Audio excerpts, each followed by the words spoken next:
Okay, welcome to Getting Started with AI. And before we introduce everybody, please stay on mute unless you're a speaker. If you want to ask questions, you can use Zoom chat. We'll also open up later on the call to the floor for questions, and then you can come off mute and ask that way. We are videoing this session, and we aim to finish early. We've allowed 3 hours in our calendar, but we expect to finish prior to 5 o'clock. So the speakers that we have today are Simon Wong, Adam Ralph, and Bruno Voisin. Bruno will do most of the interaction on the call. Bruno is the data science lead at ICHEC, the Irish Centre for High-End Computing. His colleague Adam is a computational scientist, and then Simon is the head of education and training at ICHEC since 2008. ICHEC are a partner of the Data Value Hub, and we work very closely with them. This particular course, Getting Started with AI, is one of a set of 3. Last week, we had Benefits of AI, which is recorded, and we'll put that recording up on our website, datavaluehub.com. And then next week, we have a course on Fundamentals of AI. So that'll be the course which will come up next. All of the information on the Data Value Hub and all that we do is available on our website.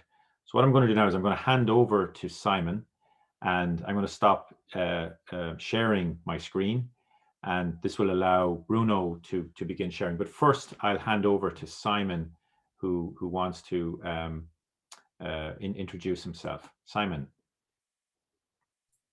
Yeah, thanks, John. So I'm just here to welcome everybody. As John said, I'm in charge of education and training program at ICHEC. And for those of you who don't know who ICHEC is, just to give you a very quick summary. So ICHEC has been around since 2005, and from the very beginning, our primary kind of mandate has been to provide this high performance computing or large scale computing service for Irish researchers. So basically, we typically run one of Ireland's biggest high-performance computing machine, sometimes referred to supercomputers, and we provision access to this machine for researchers from all the Irish universities. And we've been doing that since 2005, and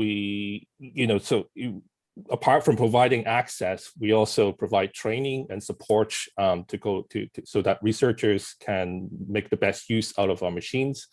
And so we've accumulated, quite a lot of expertise around different scientific domains because, we have to serve a diverse kind of community of people who need to use these large machines. And over time, we've built up kind of expertise in various domains and also kind of keeping an eye on some of the new technologies that are relevant for high performance computing. And one of these is AI. So Bruno will give you guys a very good introduction to the field of AI, machine learning, deep learning in general. And as you will see, to get started, you probably don't need high performance computing. But as your needs grow, it's very likely that you will, come across the need for large-scale computing and high-performance computing, and this is where kind of that's why ICHEC has an interest in this area. Now we're not here to sell our ICHEC's access to our machines or anything. In fact, we're going to tell you about you can get large-scale computing resources not only through us, but also from the cloud and so on. But we're here just to explain what how and why you might need resources like these things as your needs in AI grow.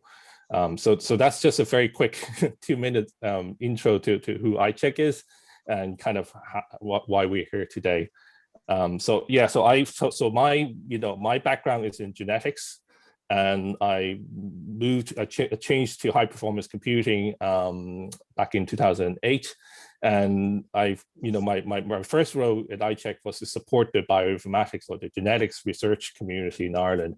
But since then, I've also had, taken an interest in managing the education and training program at ICHEC. So we teach, we contribute to kind of formal teaching at universities around Ireland. So we teach at NUIG, UL, at UCD. So Bruno and Adam actually, they teach as part of this master's program in AI at the University of Limerick.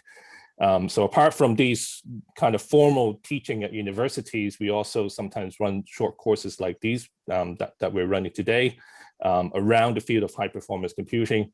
And apart from that, we also, take in summer students and that kind of thing as well. So that's also, a quick summary of our education and training program. And that's, one of the areas I've been managing for the last 10 years or so now. So I'll hand over to Bruno, who is our data science lead, and he will be, like John said, he'll be doing a lot of the talking in this session and the next. All right, Bruno. Yep, thanks, Simon. Hi, everyone. So my name is Bruno Voisin. I'm working as data science lead at ICHEC.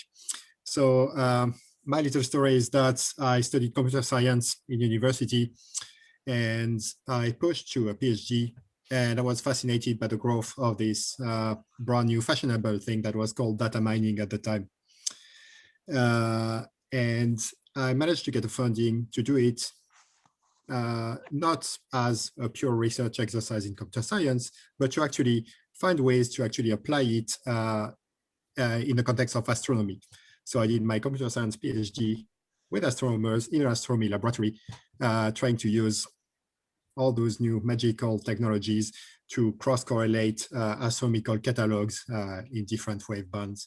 That was pretty unusual at the time to do a cross-domain PhD, but that was an exciting thing.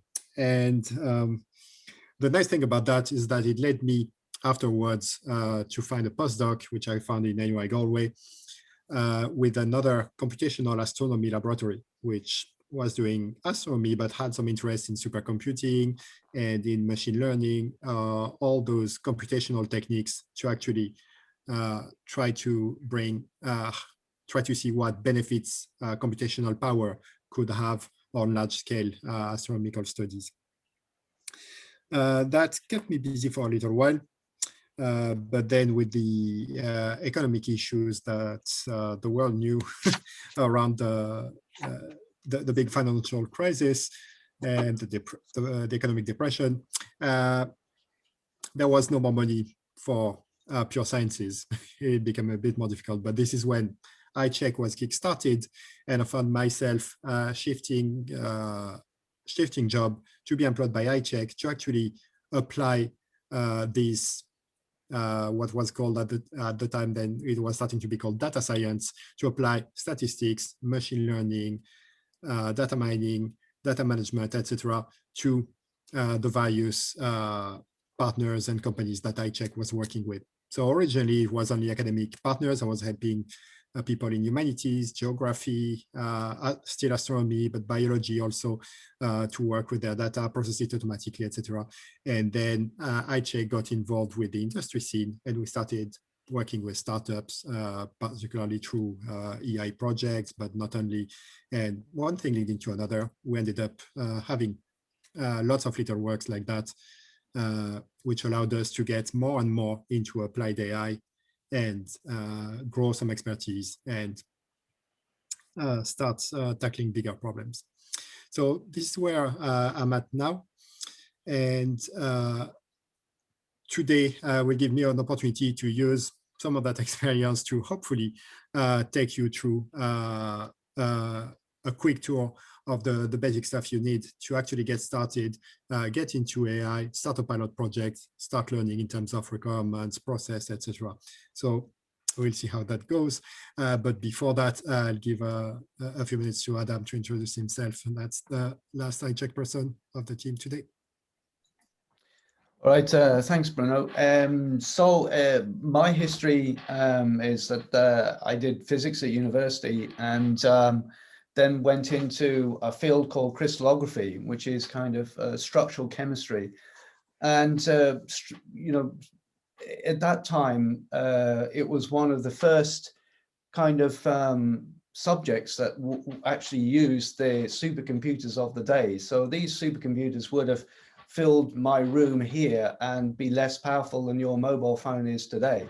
So, but funnily enough, and they were the state-of-the-art computers at that time. But funnily enough, the way that they were run is in fact exactly the same as the much more powerful supercomputers are run today. So I came to Ireland and I was teaching in the maths department and taught some statistics as well. And finally got a job with ICHEC here. And I've been, as John said, I've been, you know, doing a lot of the teaching that ICHEC does. And I am teaching in the MSc for AI in Limerick. Along with Bruno and some of the other people in ICHEC. So today I will be, so Bruno is going to do pretty much all of the lecturing today, unless there's some sort of catastrophic issue with his network, which I may have to take over. But I'll be monitoring the chat today. And so if you have any sort of questions or you want stuff to be gone over again, then rather than you know putting the mic on, if you can put a note in the chat, and then hopefully I can either get Bruno to stop and then go back over a bit, or try and answer the question myself. But there are going to be specific breaks between the kind of main sections of the talk, so you'll also be able to ask questions using the microphone, I guess, as well. At that point, so that you don't need to use the chat. Okay, right. So I'll hand back to Bruno. All right, thanks. Yeah. Okay, so just quickly before getting started with today, out of curiosity, I would like to know if some of you are registered or plan to register for next week's course. Just to see what the crossover is between those 2 weeks. So if you are registered or intend to, could you please use the reaction raise hand button, just so that I see in the chat, so that I see in the participant list very quickly. So I've got 1, 2, 3, 4, 5, 6. Okay. Okay, thanks. All right. So let's share the window now.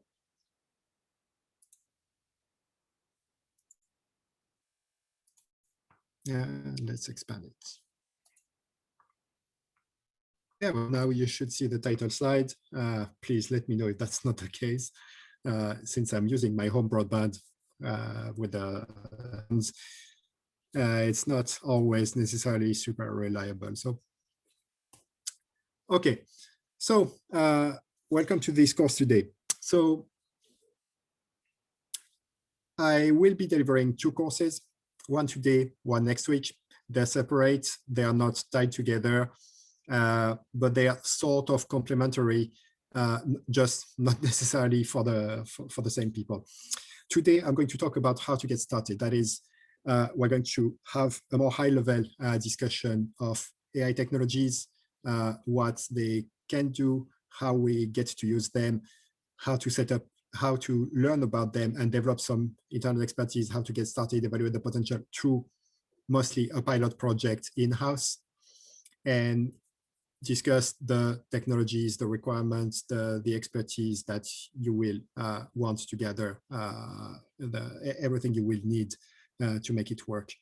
And after that, I have a couple case studies from which are anonymized and a little bit high level, but of companies I personally worked with who have grown AI in-house for a competitive advantage. So this is what I'm going to talk about today. And critically, there is one big part of the puzzle that I'm not going to touch. It is the actual technicality of this of the AI models. That is, I'm not going to talk about the science behind them, why they work, how we actually implement them. This is what I'll talk about next week. So today you have everything apart from the nitty-gritty. Next week, I will focus only on the nitty-gritty. So let's have a look at what we're going to talk about. So we'll have 3 sections with breaks in the middle. So first, we're going to have a brief chat about what is AI, what do we mean in this title, what am I talking about today? It is a very vague term. And critically, this is more important, what can it do for you?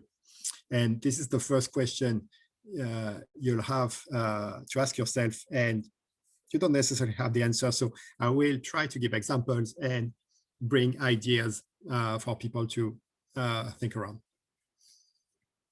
After that, we'll take a look. This will be the main part of the talk today. We're going to talk about setting up a pilot project. What do we need to have a minimal AI project that will give you a taster of the technology, develop a certain level of expertise, and allow you to evaluate whether there is some interest, how you can go further. And finally, as I mentioned, a couple of brief anonymized case studies. So first, that is the main question: what is AI? What do we mean? And what can it do? So AI is the term that is in vogue these days. There are related terms, which are machine learning, which are statistics also. Something I was mentioning earlier also was data mining. For a few years, there was also a fashionable term, which was knowledge discovery, which was not to be confused with data mining. It was very different, and you would get into trouble if you use one instead of the other in front of the wrong person. Ultimately, I'm going to be a little bit controversial there, but basically all that stuff is, well, it's not the same, but it is very, very close. And everything in there depends on the other. Ultimately, machine learning uses statistics. There are models which are called statistical inference, which are considered machine learning models. Artificial intelligence had a very different definition 30 years ago from what it has now. Now artificial intelligence is considered machine learning. Back in the days, it was more expert systems. So things have changed. So the thing is, these days, when you see AI somewhere, it could mean lots of things. It could mean simple statistical modeling. If you're familiar with linear regression, then it is possible that somebody telling you that they use AI to do something that actually they just have a regression model which allows them to predict a value, and they use that in their computation and they call it an AI. It could be traditional machine learning. There are plenty of techniques such as decision trees. You can see an example in the middle there, association rules, perceptrons, and in fact, artificial neural networks are part of that. And this is based on what at the time was considered big data sets, but these days are relatively small data sets. AI could also mean deep learning, so deep neural networks. That's the ubiquitous technology, which has lots of variants. So convolution networks, recurrent convolution networks, autoencoders, etc. You have plenty of network types there, but those are neural networks. You can see a neural network design there on the right. Just imagine the same thing, except instead of having your one layer in blue there, you have 10, 20, 30, 50 layers in there, and lots of lines connecting the dots all over the place. Generally, this is the high end of AI, and this is very often what people mean when they talk about AI models. And in fact, today, this is what I'm going to talk about. This is the technology that I assume you are curious about and you're curious to experiment with and to apply in-house. So this is what we're going to talk about. But all of that is connected and a lot of the principles are the same. And the way, for example, you fit a regression model like the red line here is a little improved to become the green line. The way you do that to fit the blue dots, we use the same mathematical techniques to actually train a complex convolutional neural network. So it is all connected. So now that this is out of the way, the critical question is, what can you do with AI? So if you have looked on the internet about getting started with AI or starting a model and all that, what you probably have seen is that you can tell what's on a photo. You can take pictures of cats and dogs and have an AI model that is going to tell you exactly what is in the picture. And this is true. You can, it works great. Well, not always, sometimes it goes very, very wrong. But this is the poster child of the stuff you can do with an AI model. Now, how do you apply that in-house? Well, unless you're a photography agency and you're trying to annotate your photos automatically from a historical catalog, that's not necessarily super useful. But thankfully, there are lots of other things that can be done with those models. So here, this is an absolutely non-exhaustive list of stuff you can do.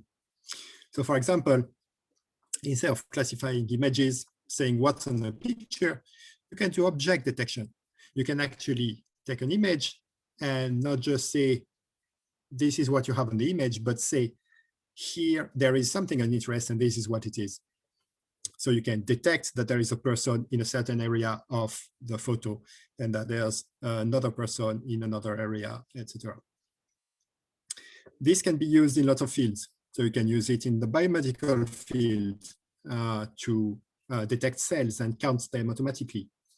You can use that in sport analysis to locate the players on the pitch and do that over a video and use that to calculate metrics about player positioning and territory possession, etc. You can also use that to actually monitor the population. If you have a network of CCTV cameras, then you know where people are, you can identify them and you can track them. This is not the bright side of AI, but it is there and it is an unfortunate fact of reality that we have to acknowledge and keep at the back of our mind every time we improve those technologies. We can do image segmentation. Image segmentation is not about detecting an object in itself, but actually looking at all the pixels on an image and work at the pixel level and determine different areas of interest in an image. If you look at the participant's camera in a Zoom meeting, when people have an artificial background behind them, this is segmentation. You have a segmentation algorithm, which is trying from the picture of the person with the background to identify what is the person, what pixels represent the person, and what pixels are part of the background. And then it can easily apply a fake, an image as a background, and then pick up only the pixels of the person and overlay them on top. So this is segmentation at work. Here I mentioned Earth observation because this is more interesting application than Zoom meetings. And we use segmentation to identify areas of interest on satellite images. So rivers, houses, etc. And this can be used for a lot of purposes.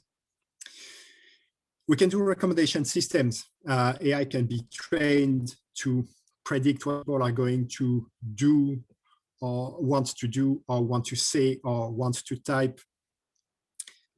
And that leads to the development of accessibility tools. I'm not, I can't tell you exactly which model is used, but if, and that's not a very big if, you have a mobile phone and you use it for texting, every time you type words, it suggests words for you to autocomplete. And you might have noticed that if there are a few words that you tend to use often, then after just typing 1 or 2 letters, that word is generally offered to you much earlier than it used to be.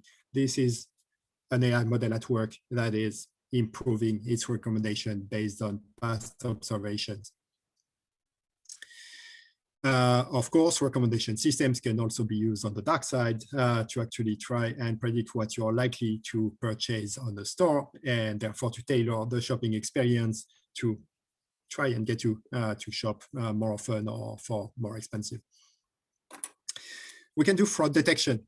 So typically, if you think of financial transactions, sometimes credit card transactions are a bit, can be dodgy because the number has been stolen and it is used for fraudulent transactions. These transactions have slightly different patterns depending on the time of the day when the person is doing it, the location where it comes from, the receiver, etc. So this is a case where this is a subset that we call anomaly detection. That is when you are trying to detect a very rare event that differs from the norm. And AI models are one way to do that these days. And I actually wish MasterCard would up their game in that regards because they keep blocking my card for legitimate transactions online. Whereas if I do the same transaction with Visa, Visa lets it go. Now, I don't know, maybe it's a bit unsafe, but I'm just annoyed at having to reactivate my card every single day when I try to use it. Okay, so next is natural language processing, abbreviated as NLP. This is a big domain. And this is where I want you to think that, you know, if you can take something from today, is that we're not limited to images, classifying images and telling cats from dogs. This is an example we often use because it's easy and it demonstrates a lot of things, but that's not all AI can do. AI can process text and do some very rich stuff. Now, there is a little trick is that we actually convert the text to numbers before doing it. But still, we're talking about text. And so we have very fancy models that learn to translate between languages that are trained through AI models.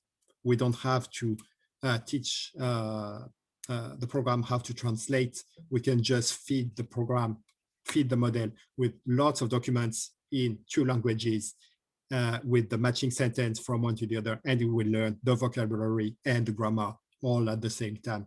It is an absolutely incredible piece of technology. Of course, this natural language processing, we can use it to snoop on people on social media. In addition to knowing when they post and who are their friends, etc.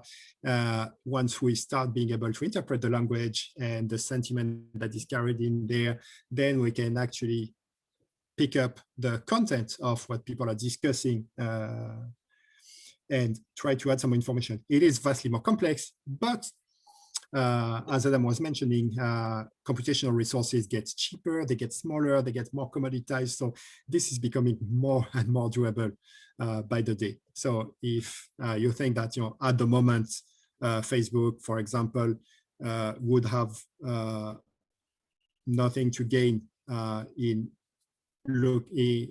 taking the content from WhatsApp, for example, WhatsApp has end-to-end encryption, so that it is not possible in the first place. But if that content was available, there is an argument that, well, it's too complex to read anyway, so they wouldn't be able to do anything with that. Well, they could. And there is a lot of useful stuff in there that could be done. Some would be ethical, but then some unethical uses could be open, which is why there is end-to-end encryption to try and prevent that. Reinforcement learning. So this is another thing that I want to mention. It is interesting because it is almost its own class of AI model. It is something that is used to train cars to self-drive. It is what Google have used to run the game of Go with their AlphaGo AI that has beaten the best players in the world. This is what we can use for military-grade drone swarms that all fly together before they coordinate to attack a target at the same time. Reinforcement learning is when you have an agent that is learning by itself. It's going to do stuff and find out whether it's working or not, and from that learn and improve their behavior. I'll say a few more words later about it anyway. Synthetic data generation, finally, that is the last example I have there. Synthetic data generation is something that is becoming more and more important by the day. We have lots of data collections which have incredible data insights. We have health records, for example, about the entire population in hospital, between hospitals, GPs, the chemists, etc. We have lots of information there. At the level of the population, from all those records, we could probably do a lot of incredible science, find a lot of patterns that we have missed before. However, the issue is that that opens a massive can of worms in terms of data privacy. So this is where synthetic data is coming in. There are ways to actually take an actual data set with real data, find out, automatically extract some critical patterns in there, and then generate a similar-ish synthetic data set that will have no personal information. It won't talk about the same person. It won't have a line specifying the particular prescription drug that you have been taking for the past 5 years. But the general patterns, etc., will be there, and the data will be usable by somebody else to do some analysis. So the large-scale analysis will be doable, and the patterns should be the same and should be reproducible then at a smaller scale for double checking on the actual critical data. Okay, and finally, something to keep in mind also is that in addition to what everything that those different models can do, there's also what you're going to use them for. And the actual same model doing the same thing, you could use it in different ways in the same business. Let's say that you have an agricultural business, and you develop a fancy model that based on the weather, the temperature, the kind of seeds you use, etc. You predict the grass growth, and you use that to produce animal feed. You're interested in that. You can use that next season to actually get a predictive view of the yield you're going to have. This is one way to use it, and that's fine. And as the season develops, you can put in the input parameters, or the weather has changed. Is that going to change my predicted yield, etc. So you always have this prediction there. So this is useful information in the future. But you could use it also the other way around, by basically inputting everything that is not under your control, but that you know, the weather, etc. And then after that, your watering schedule, the type of seeds, the type of rest that the field had, etc. And try to juggle with those parameters, basically have a high-end mathematical simulation that is going to explore all the parameter possibilities and find out which combination results in the maximum yield. So you could use that same model either to have a predictive information or as a tool to optimize your production. So always keep that in mind that a predictive model can use it in different ways. Now, just to illustrate a few points, I was mentioning AI and imaging. So imaging is obviously a big thing. Processing images is something that convolutional networks are doing incredibly well. And there's no comparison with what we did before with traditional computer vision. The difference is phenomenal. So there are plenty of things you can do. You can do classification. I mentioned it is just taking an image and you have a number of categories and it tells you which category it matches. You have object detection, where your model is taking an image and then detecting and locating the various objects you trained it to detect. And you have segmentation, where you're going to look at the pixel level and separate areas of interest. So here, for example, this is a study we did at ICHEC for pre and post disaster natural disaster images. These are satellite images after floodings or volcano eruptions, some fires, etc. And this is the image before, this is the image after. And what you see with the different color codes are the degree of damage that is being observed there. So this is the kind of model that, that can be used to immediately assess from satellite the damage in various areas immediately after they've been affected. Oh, well, I say immediately, but it is as soon as the first imaging satellite flies over, but these days it's pretty often. Natural language, that deserves a slide in itself because plenty of people don't deal with images or raw numbers, they deal with text content. And you can use that. You can use AI to analyze language. You can use it to understand it, to use the language to reproduce it. Typically, the first machine learning models used handcrafted features. We developed machine learning models, but we had to tell them what was a verb, what was a noun, how they were adjusting together, and then letting them train. It was a complicated process. With the rise of artificial neural nets, the natural language processing community has adopted them more and more. And then the major breakthrough is what you see there. This is word embedding. Word embedding has been the major game changer in NLP, because this is a technique that is going to allow you to turn your words into numbers, into a numerical vector. But the beauty of it, and I'm not going to enter into the details today of how it works, but the words are evaluated and have a vector that also encompasses their context.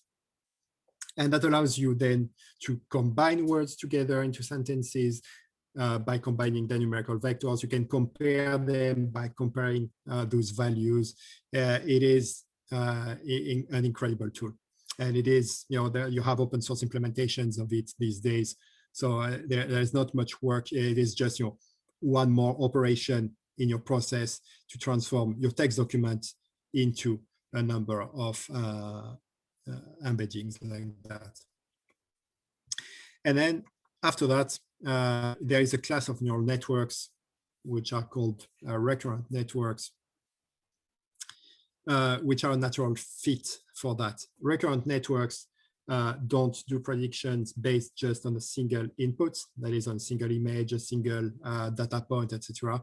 But they also do it based on previous data. So that means that when you have a number of words in a sentence, if you want to predict the next word, you're not going to do that just based on the previous word. For example, if I say, I went on holidays in the South, I went on holidays, what comes after that?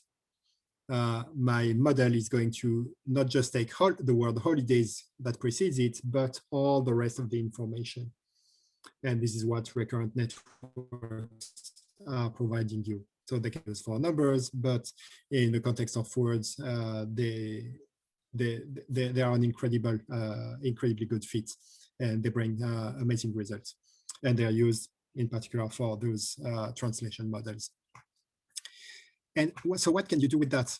Well, the second you can translate words into numbers, and then that means that you can translate paragraphs and full documents into numbers like that, match them, compare them.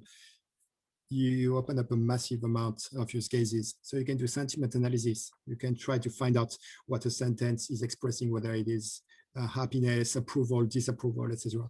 You can do plagiarism detection by comparing the tone and the words and the way they are put together. If somebody has taken a copy of another essay and modified some words, change a few things around, if they don't do it well enough, well, that's going to be picked up by the numbers because the similarities will shine. And as I mentioned before, your machine translation is the other major one. That is fascinating technology. And in fact, if you're interested in it, if you're curious and you're on the technical side, I encourage you to look at OpenNMT. So OpenNMT. This is an open source project with an implementation of neural machine translation, and it's incredible. You just train the model by passing it a large corpus of text with matching sentences into languages, and it will learn how to actually translate. And this is actually a nice little side benefit of the taxes we're paying, and the part of them that go to the EU, because the EU having so many official languages, one of the EU rules is that every official document of the EU has to be translated professionally into every single official language. And because those documents are public, that means that the EU is a fantastic source of multi-language documents that have been translated professionally and where each sentence perfectly matches another across different documents. It is a fantastic source for data source for translation. More interestingly, this is a bit more niche, but I'm talking about translating between languages. You could think further than that, and those neural machine translators can also be trained to translate between styles and tones. So from very flowery, descriptive type of narration to a more terse, technical manual kind of language. If you have enough data there, you can train the model to translate between a writing style and another. And finally, reinforcement learning. This might be something of interest depending on what your business is. And it is interesting because it is different from typical supervised and unsupervised learning. This is a scenario where you have this agent observer model. So the agent is your actor that is going to try to learn something. This is your AI, basically, that you're trying to train. And your agent is going to take an action. If it's a car, it can drive, it can accelerate, it can turn, it can brake, it has a number of options. If it is a Go player or a chess player, a Go player can put a stone somewhere on the board. If it is a chess player, they can move a piece somewhere on the chessboard. So that's the possible actions. Your agent is going to take an action, and then separate from the actor, you have an observer, which is watching the scene and then communicating back the new state of the environment to the actor. That is the new state of the chessboard, what the road now looks like, etc. And in addition to that, he will communicate a little reward to the actor. That is, if the environment is a little better, that is, if the car is more in the middle of the road, if it is further out from the pedestrian that was dangerously close, etc., you have a positive reward. If things are worse than before, then there is no reward or a negative one or very, very small one, etc. And over time, what is going to happen is that your agent has one of those fancy neural network inside that is going to train to maximize the reward. And what it's going to do is the agent is going to experiment with all its actions and over time develop a model that will understand what is the relationship between the environment, its actions, and the rewards. And it will be able to choose from any environment setting what action to take to maximize the reward.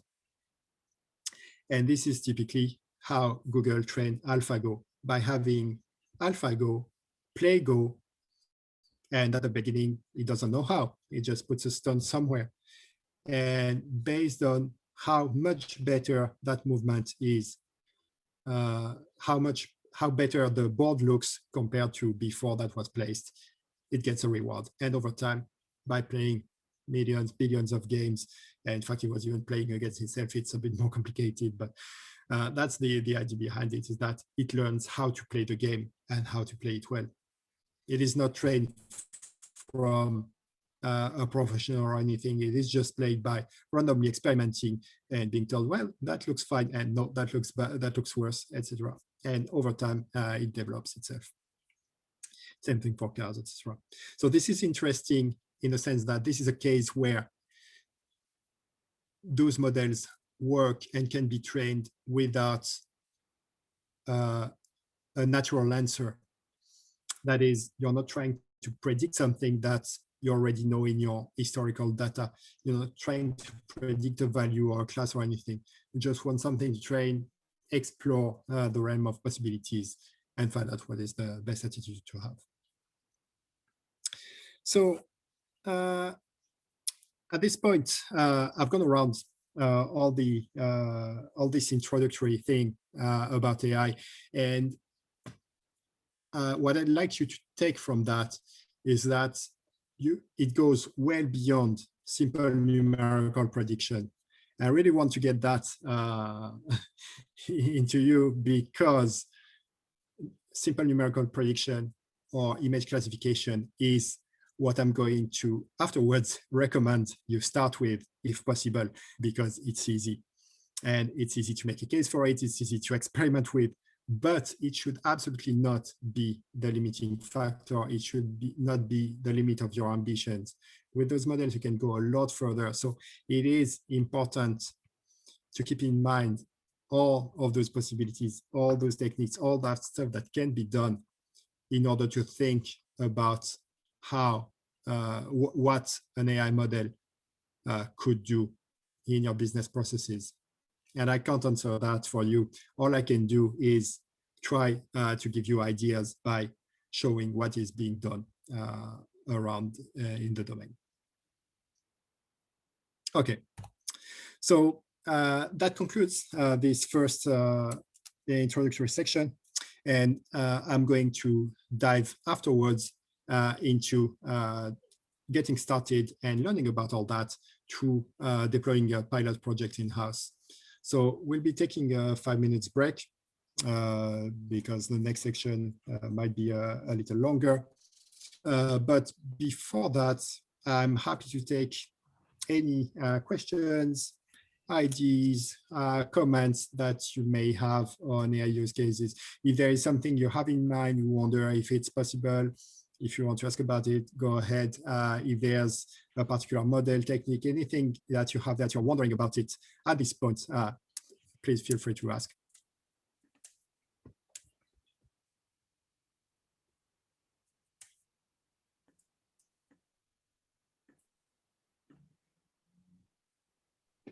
Hello, Bruno.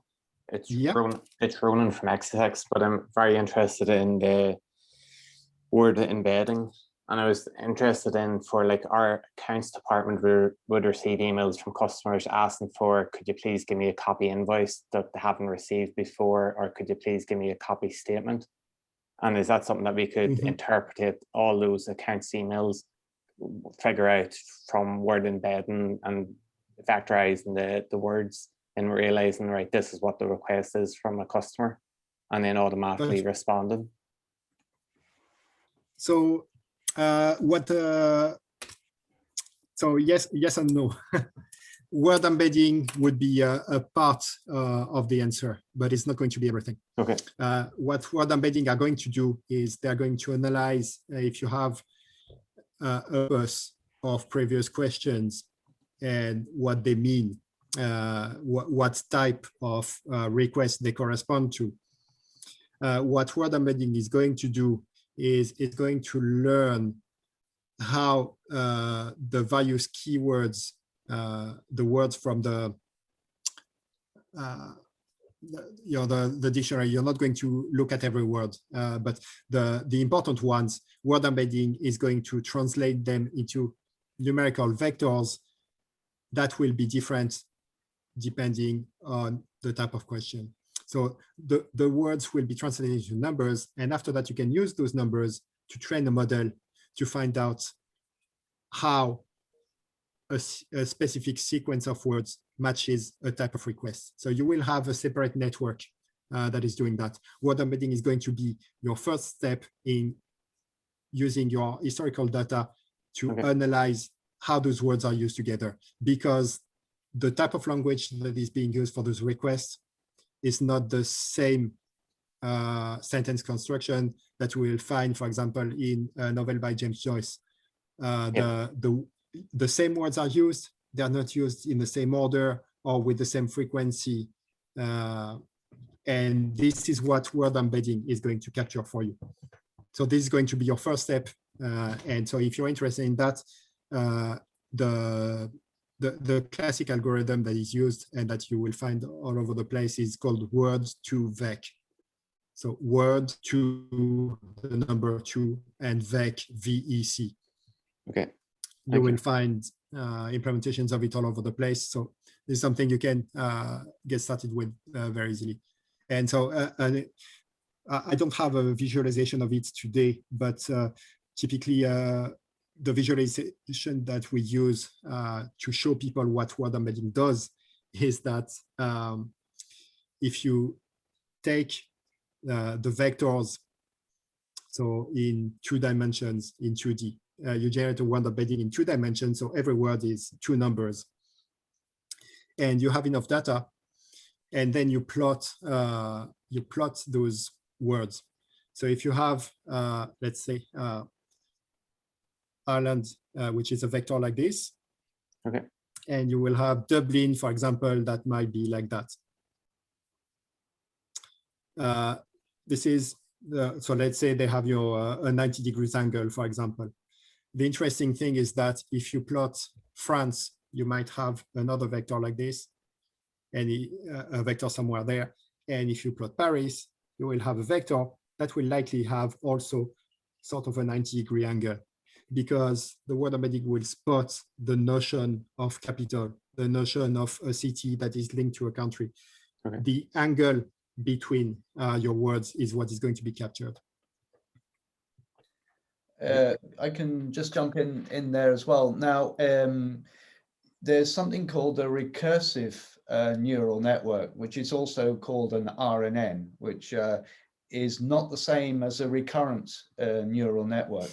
But what these, and they're kind of like tree-like, the recursive neural network is like a tree, as opposed to the normal network diagram that you see. Now, one of the uses for this is, or a couple of the uses for this is for predicting, you know, whether you have a noun phrase or a verb phrase or something like that. And it's also useful in sentiment analysis as well. So it seems to me that this could be actually quite useful for you. This type of approach may be quite useful for you, because you want to pick out the part of the sentence that is going to, you know, give you the information. So you're going to, you know, look for the invoice, and then, you know, there's going to be a number after that, for instance. So it may be that that style of network may suit the problem quite well. So I mean, that's actually the first stage, is to actually find out what type of network is going to fit your problem, because as Bruno has said, you know, the visualizations, you tend to use things called convolutional neural networks, and for natural language processing, you tend to use these recurrent neural networks, or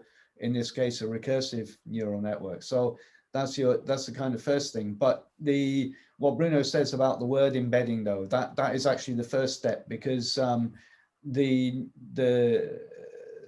deep learning networks can't handle text data. They have to be converted into numbers. And so then you decide on how you're going to do that. And actually the word to vec method is one of the better methods of doing that. That you could also look at something called BERT as well, which stands for bidirectional encoder something. But if you Google BERT, then you know, that will come up, and that in fact actually that encodes whole sentences, and the kind of word embedding that word to vec does is actually a byproduct of this BERT model. And you won't be surprised to know that actually these word embedding models are in fact neural networks themselves. So you can't escape from deep learning. Yeah. All right. Okay, so I think we can take then a 5 minutes break. So we'll restart at 3. And in the meantime, I'm still there. I'm not going anywhere. So if you have any other questions or comments, please chat during the break. Otherwise, see you at 3. Thanks, Bruno.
All right, 3 o'clock. We'll start in a minute.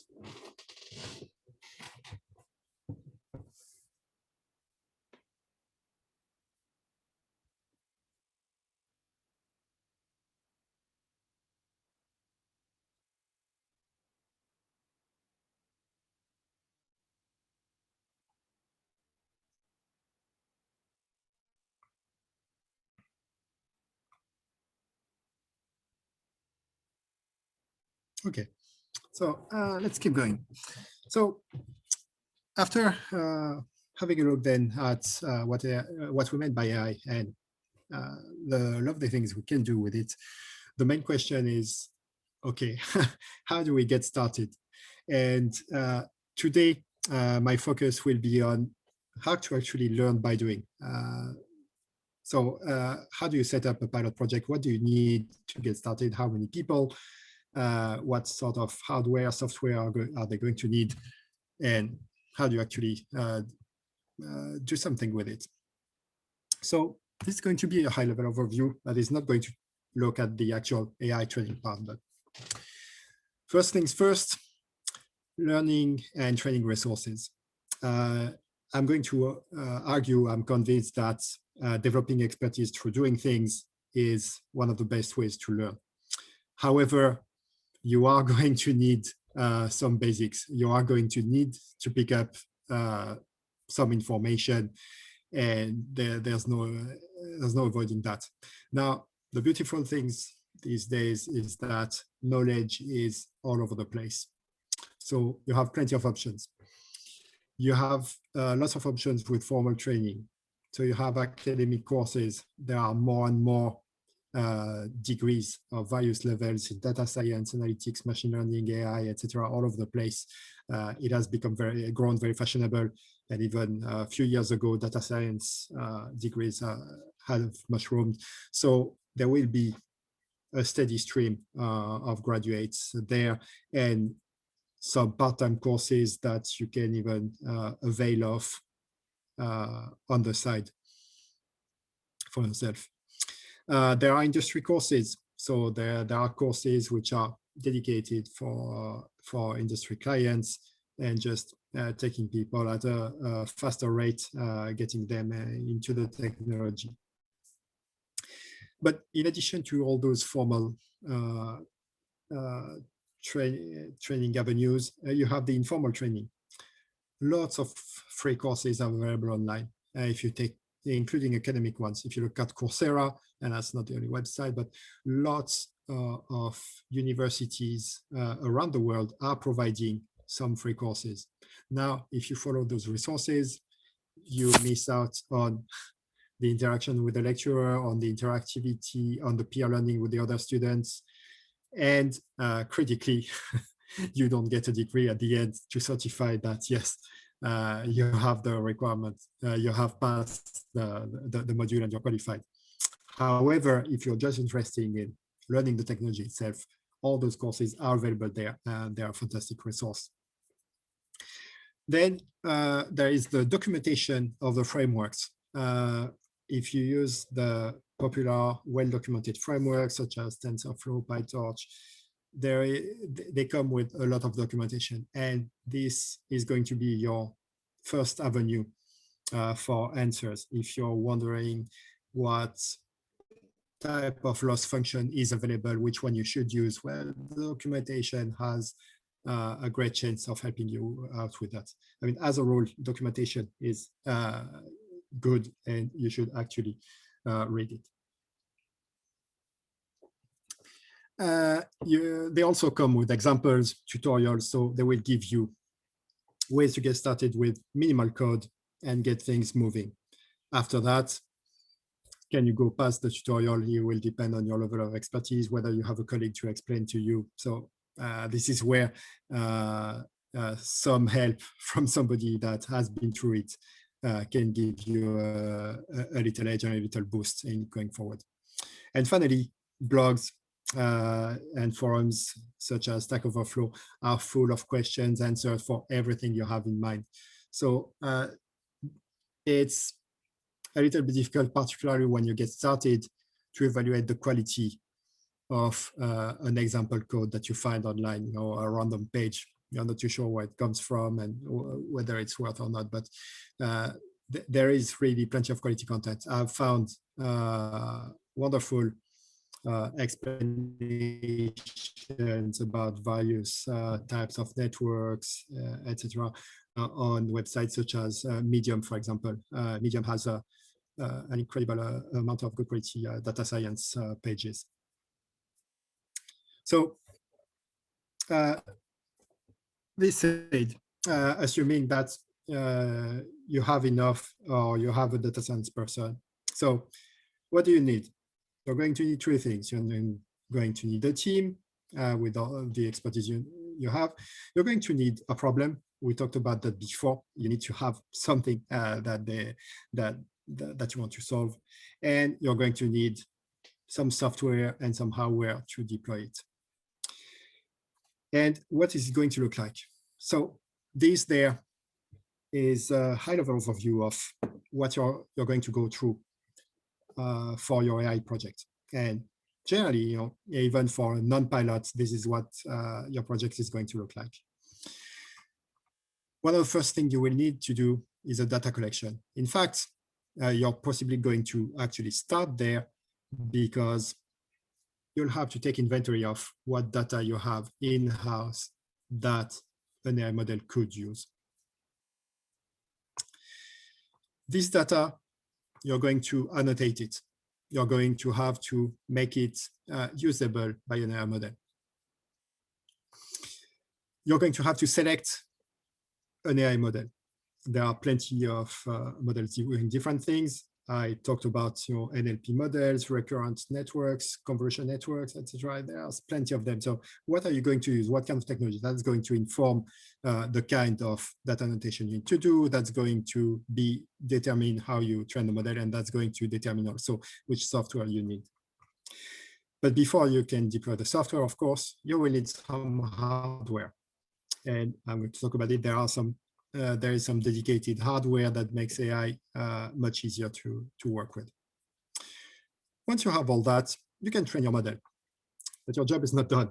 Once your model is trained, a critical part of your work will be to evaluate how it works. Is it good? Is it bad? How do you do that? And thing is, if it's not good enough, you'll have to go back to your training, change the parameters, revise your choices there, and again, train a new model, evaluate it, etc. Once you're happy with it, there's the final step there that shouldn't be neglected, which is how are you going to actually deploy it? It doesn't have to be super fancy. This is just a pilot. You just want to do a little piece of work that uses AI and then that makes it useful. So this making it useful part shouldn't be forgotten. Even if it's just a small command line tool that allows somebody else to use the model, that's something you shouldn't forget. So a very quick example there from the second case study I'll talk about later. This is a pilot project I did with a company that is analyzing microscopy images and detecting things like cells on an image. So the data collection, that's the data they had. They had microscopy images, and they also had XML files, which were telling us what kind of cell was in what part of the image. And they were interested in, we were interested in being able to take a little bit of an image and tell whether that was the cell we were after or not. So what we did for the data annotation is we actually split those images by cutting out, making small images just by cutting out the bounding boxes. And for the bounding boxes, around the cells we were interested in, we put a big yes label in a database. We knew that this image was a yes. And then we cut out some random parts of the image where there was no cell, and we labeled them no. And after that, because we didn't have enough data, we augmented that by generating new fake images, by taking a yes image and rotating it a bit, and that's still a yes image. It's just a cell, just with a slightly different angle, etc. And that was our data collected, annotated, and prepared for the model. The model selection, so don't worry too much about that. This is the type of model we went with. This was basically choosing a model that fitted the classification task we were after and the volume of data that wasn't massive. What hardware were we going to run that on? Well, I decided that my laptop would be good enough to do the first test. I could just experiment with the training parameters, etc. But once I had everything working and the training pipeline was ready, then that I would be able to use the ICHEC supercomputer K on a GPU node, which is better for AI training, for full training. So that was the policy there.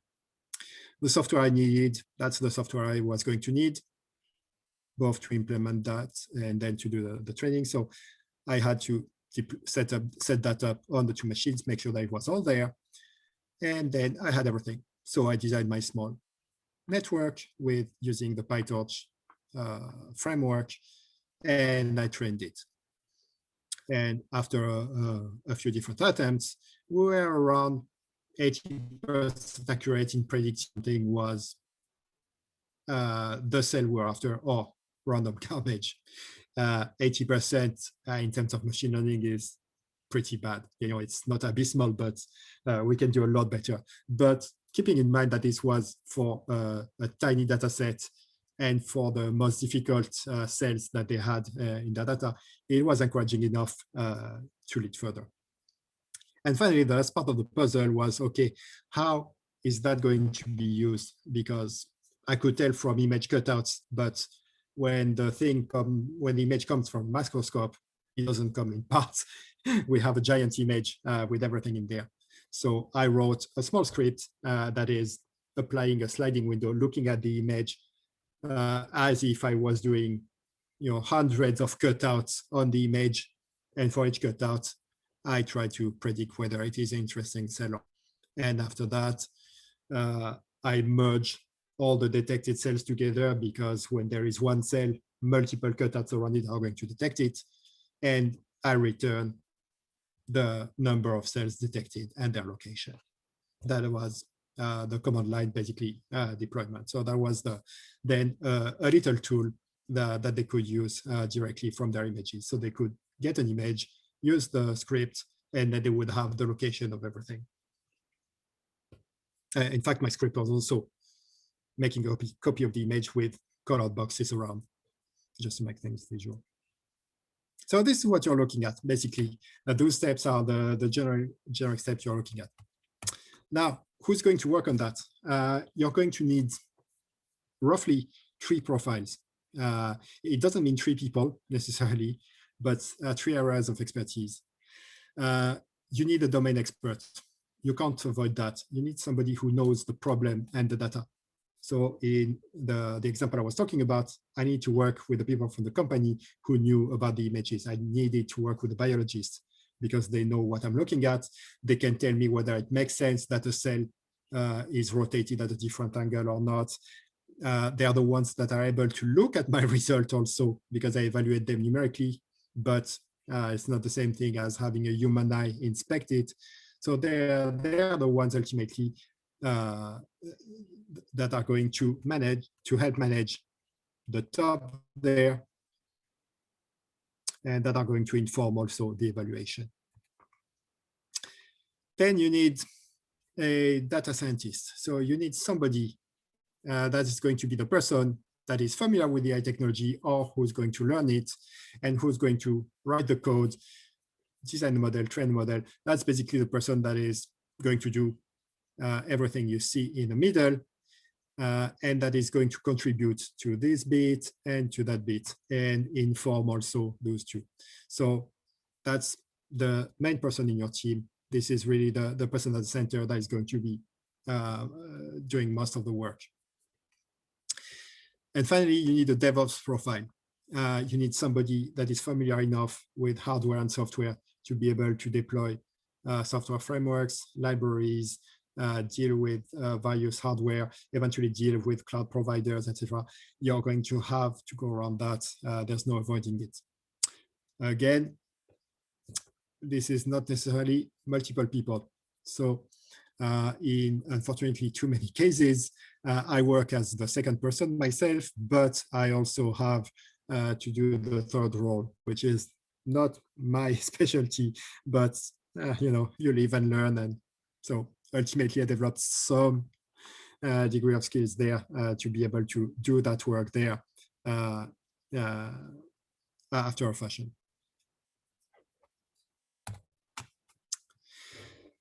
Okay, so you have the people. Then the critical thing is you need the problem. This is what we talked in the first part of the course. Lots of high-end problems can be tackled. Unfortunately, as you might expect, the more complex the problem, the more complex the model that can solve it. And even though you have these days high-end state-of-the-art models that can be used out of the box, deploying them, setting them up, configuring them so that they work with your data, it can be overwhelming. You have no clue what they mean by the loss function or by the various layers. How do you select the number of layers in your model? You don't have an idea. So it's going to be difficult, and there are lots of concepts involved. So expertise, I really strongly advocate starting small, because it is more likely that you will succeed at something that is not overly ambitious, but that works, that is useful, and that will have taught you the basics. And from there, you can build up, and it will be a lot easier to use more complex models afterwards when you're not longer struggling with the base vocabulary and the base concepts. So the ideal problem, and again, that doesn't mean that this is necessarily what you have to go for, but this would be the ideal scenario. Ideally, you want a simple problem type for an AI. And here, regression or classification are the two most simple things you can do with a network like that. So we're going to look at that. I'll tell you a little more about it. Also, ideally, you want a problem that either hasn't been solved at all, or it has been solved manually, but slowly for a time. If you have something where an expert is making a prediction or annotating things, and you want to see whether an AI model could do the same thing faster or better, who knows, that is perfect. And finally, and this is critical, your problem should come with lots of good quality digital data that has been collected historically. So let's have a look at those three there. The three criteria for the ideal problem. First, what do I mean by a simple AI problem? I mean classification or regression. What is classification? Classification is when you have data and your data has a class. That class depends on what your data is. If you have an image, your image could be the image of a product coming out of the production chain. And it could be good or bad. That is, you could have good products and you can have some visually defective ones. So that would be the class. You could have transactions, which could be legitimate or fraudulent. You could have CVs where somebody could be experienced, somebody could be junior, somebody could be, I don't know, good candidate, a bad candidate. Who knows? You could have a portfolio where you evaluate whether it is, diverse or whether it is just in a single domain and at risk. And your AI model is going to learn to predict the class of a data point. So going back to the question session earlier, we were talking about natural language questions and the fact that they were those questions, each one could be tied up to a specific request type. So the request type there would be the class. This would be a classification problem. Now, your data point would be the entire sentence, and there's a lot of data preparation there, but this would be typically a classification problem where you want to predict from the sentence the class, which is the type of question. Then the other category of problem is regression. Regression is numerical prediction. You have a number, a floating number, and you want to predict that possible value. It's not a set number of categories, it is a floating value.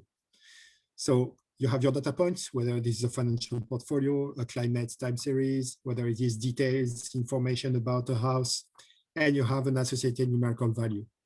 That is the profit of estimated profit over 5 years, the wind speed in 12 hours, the current market value of the house. And your AI model is going to learn to predict the value associated with it. So if you look at this simplest case of regression, in blue, I have actual data. In red, this is a model. And in green, this is a model. So for those values at X, and that's the size of a person in centimeters, and I have here the average weight in kilograms. So the red model there is telling me that for somebody who is 2 meters tall, they should weigh about kilograms, which is probably a bit off. And you can see that this red line there is not in the blue. So it's not a good model. It's not a good regression model. This one, this green model is better. And basically what I have is that my data point is this value, this height, and my associated numerical value that I want to predict is the weight there. This is the simplest case. I have one value. But then you can multiply that. You can have dozens, hundreds of predictors, and you can try to predict a value that depends on some or all of them. This is what a regression model is going to do. So if you have a problem that is one of those two, then that's pretty easy because you have out-of-the-box models that are going to be easy to easily deal with that. Now, the next step is to get rid of humans. This is what a good problem is like. A good AI problem is one that replaces humans because you want to add something. You want to create value.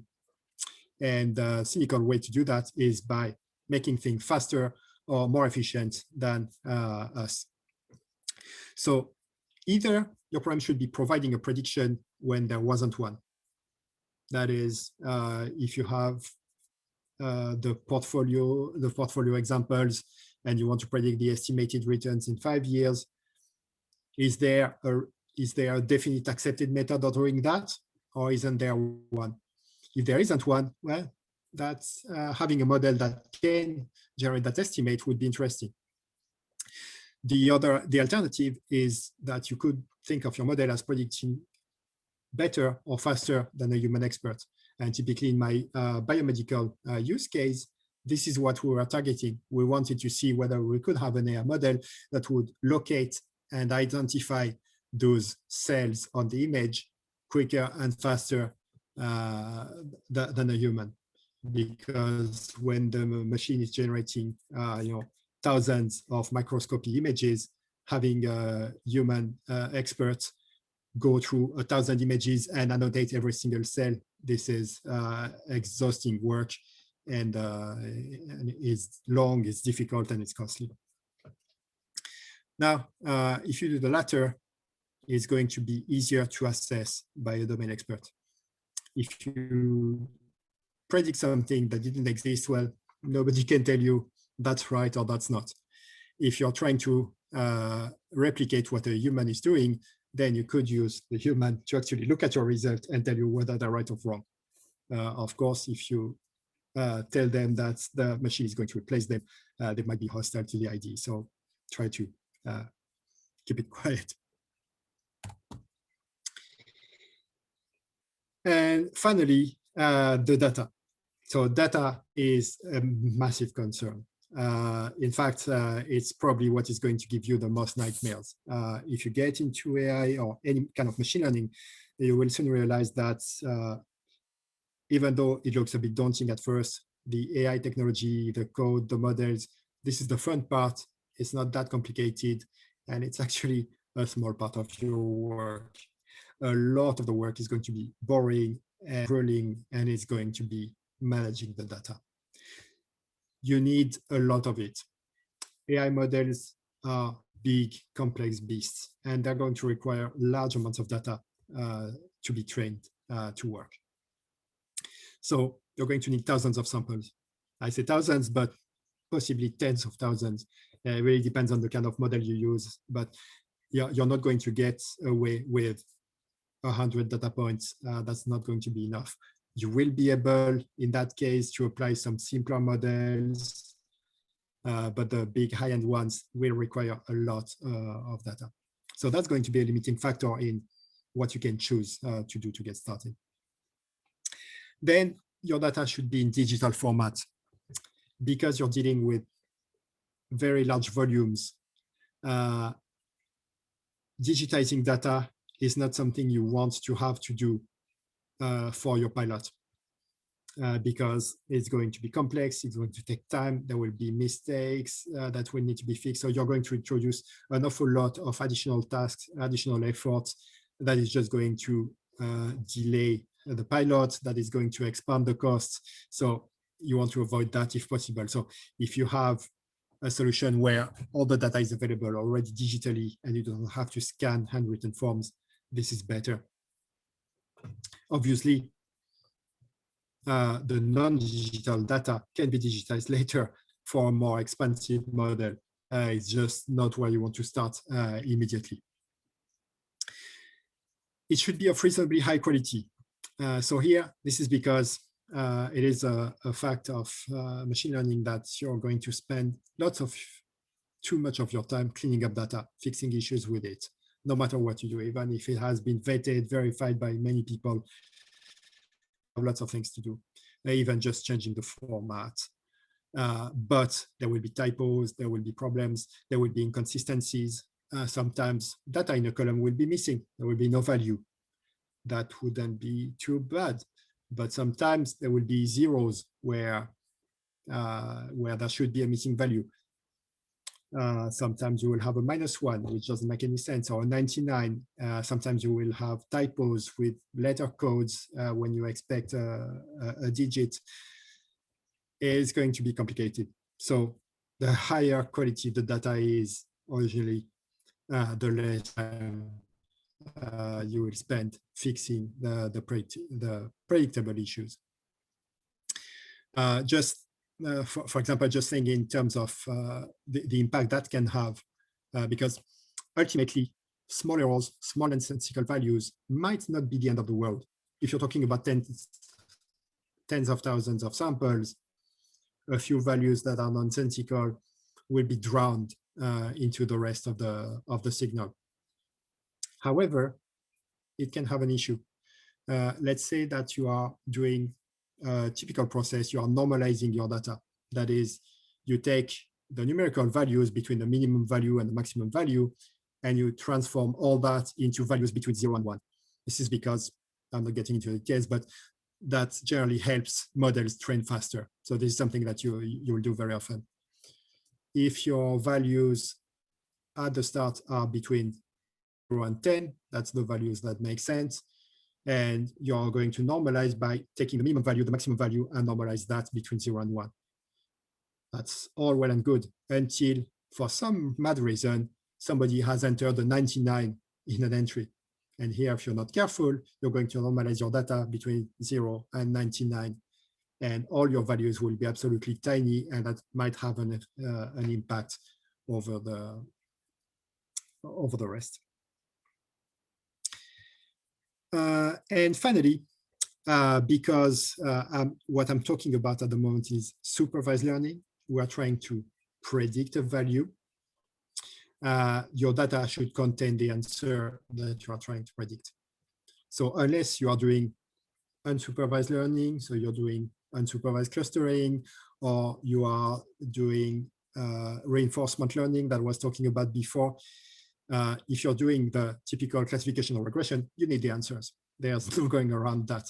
If you want your model to learn something, learn to predict something, it needs a reference data set with the known answers. And this is what it's going to learn from.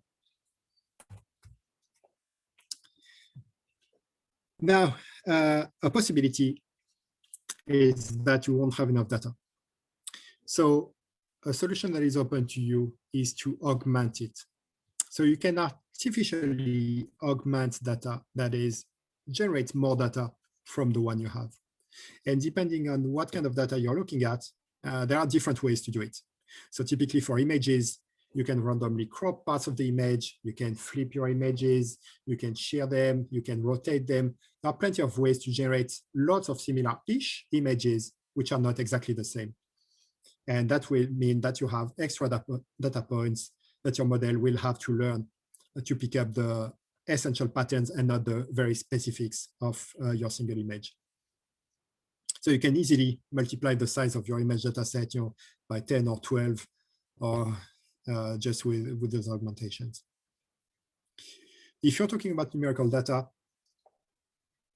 you can add random noise. You can replicate some rows of data with a little bit of random noise. You can interpolate new data points between two existing ones.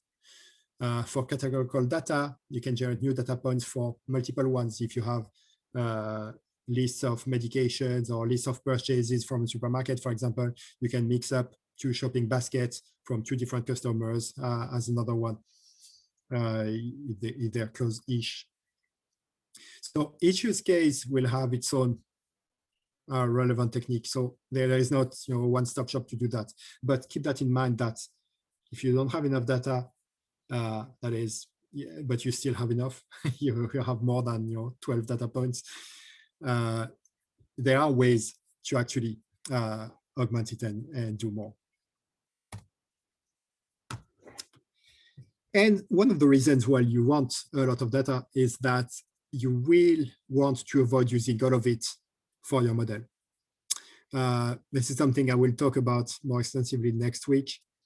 So I'm not going to bore you with the details here, but roughly just keep in mind that if you have your data set to train a model, you will want to save 10 or 20% of it, take it out, save it, put it in a corner, and never touch it, never let the model see it or touch it. You will train your model over the big part of the data. And once your model is fine and is working well on the training data, you are going to test your model, evaluate it over the little bit of data that you have saved. So you can use your model to predict the values on that extra bit of data you have saved. And the beauty of it is that because it comes from your original curated historical data where you know the answers, you can evaluate how good or bad your model is using data it hasn't been trained on. And this is critical because those models, AI models, are very easy to overfit. That is, they can learn the wrong thing about your data. If they don't have enough in particular, they can learn the wrong thing. Let's say that you're trying to classify cats and dogs, just to go back to the original major use of AI on the internet. If all your cat images are taken in front of a blue background and all your, which is the sky, and all your dog images are taken indoors, well, chances are this is what your model is going to learn. Your model is not going to see the different patterns that make a cat or a dog a dog. What the model is going to see is that, oh, every picture called cat has a lot of blue at the top. The other ones don't. And that means that afterwards, when you actually test, if you test your model on your photos, that works. Then you take a random photo from the internet from a dog, which is outside with a blue sky behind, and your model will tell you that it's a cat because it was overfitting. It was too tailored to your data. Now, obviously, in the example I'm giving you, saving a percentage of it wouldn't help because you would have saved 10 or 20% of data with that particularity. So if the bias was over the entire data set, well, that is something you will learn the hard way. But this is how you avoid a lot of issues. Now, you have people, you have a problem, and you have the data. You're ready to go. What are you going to need? So you're going to need software, and there's the required stuff and the recommended stuff. So what is required?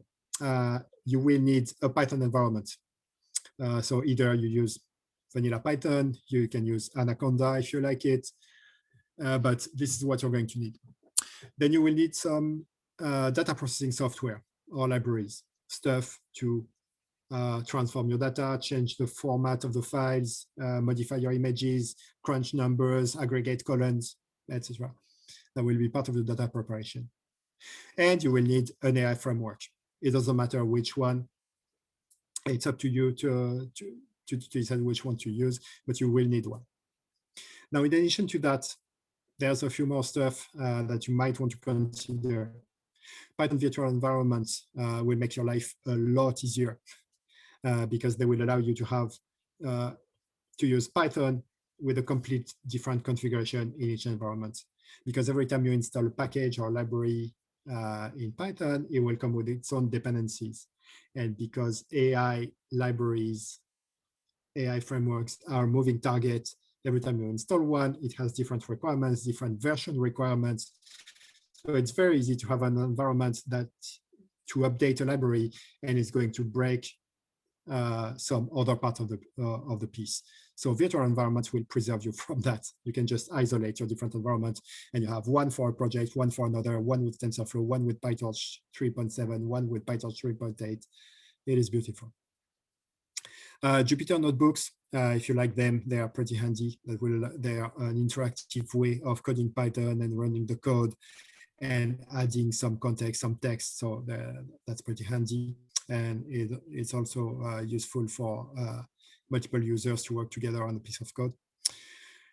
I recommend that you consider high-level APIs. So there are the AI frameworks, and there are more high-level frameworks that sit on top of them, and that will spare you a lot of the nitty-gritty. So this is a great way to get started. And this is what I use. This is what I will use next week to demonstrate some models. Labeling tool will help you a lot. If you have, for example, images and you need to trace bounding boxes and tag them with annotations, then an actual good tool that can do that will save you a lot of time. And finally, some scientific plotting software, whatever it is, when you're going to evaluate your model, you will have lots of numbers to compare. And you might want to actually plot all them together to have a visual comparison that will be much easier to go through.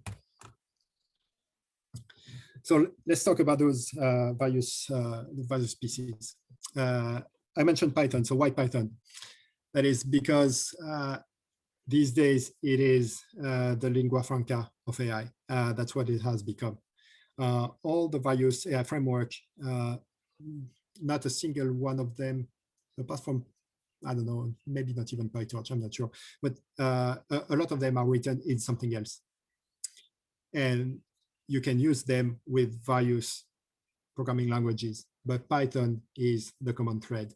It is the one where every single AI framework will have a Python API. And chances are, if you look online at documentation, help, examples, tutorials, you will find Python version of use for it. So it's not your only option, but it will always be an option, no matter what the framework you're considering.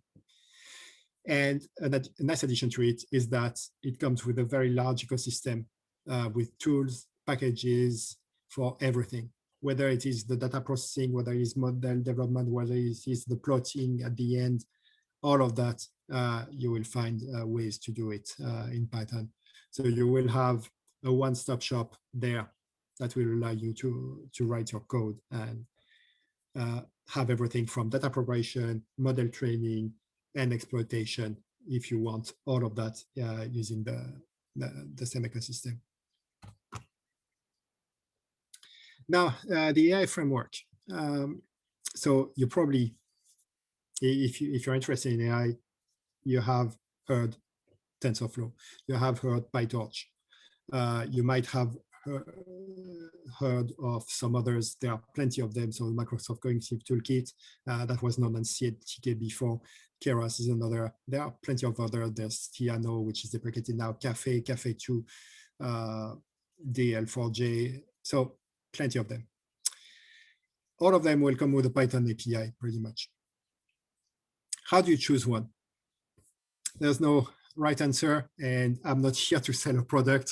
I can't avoid naming companies and products because AI is dominated by big players.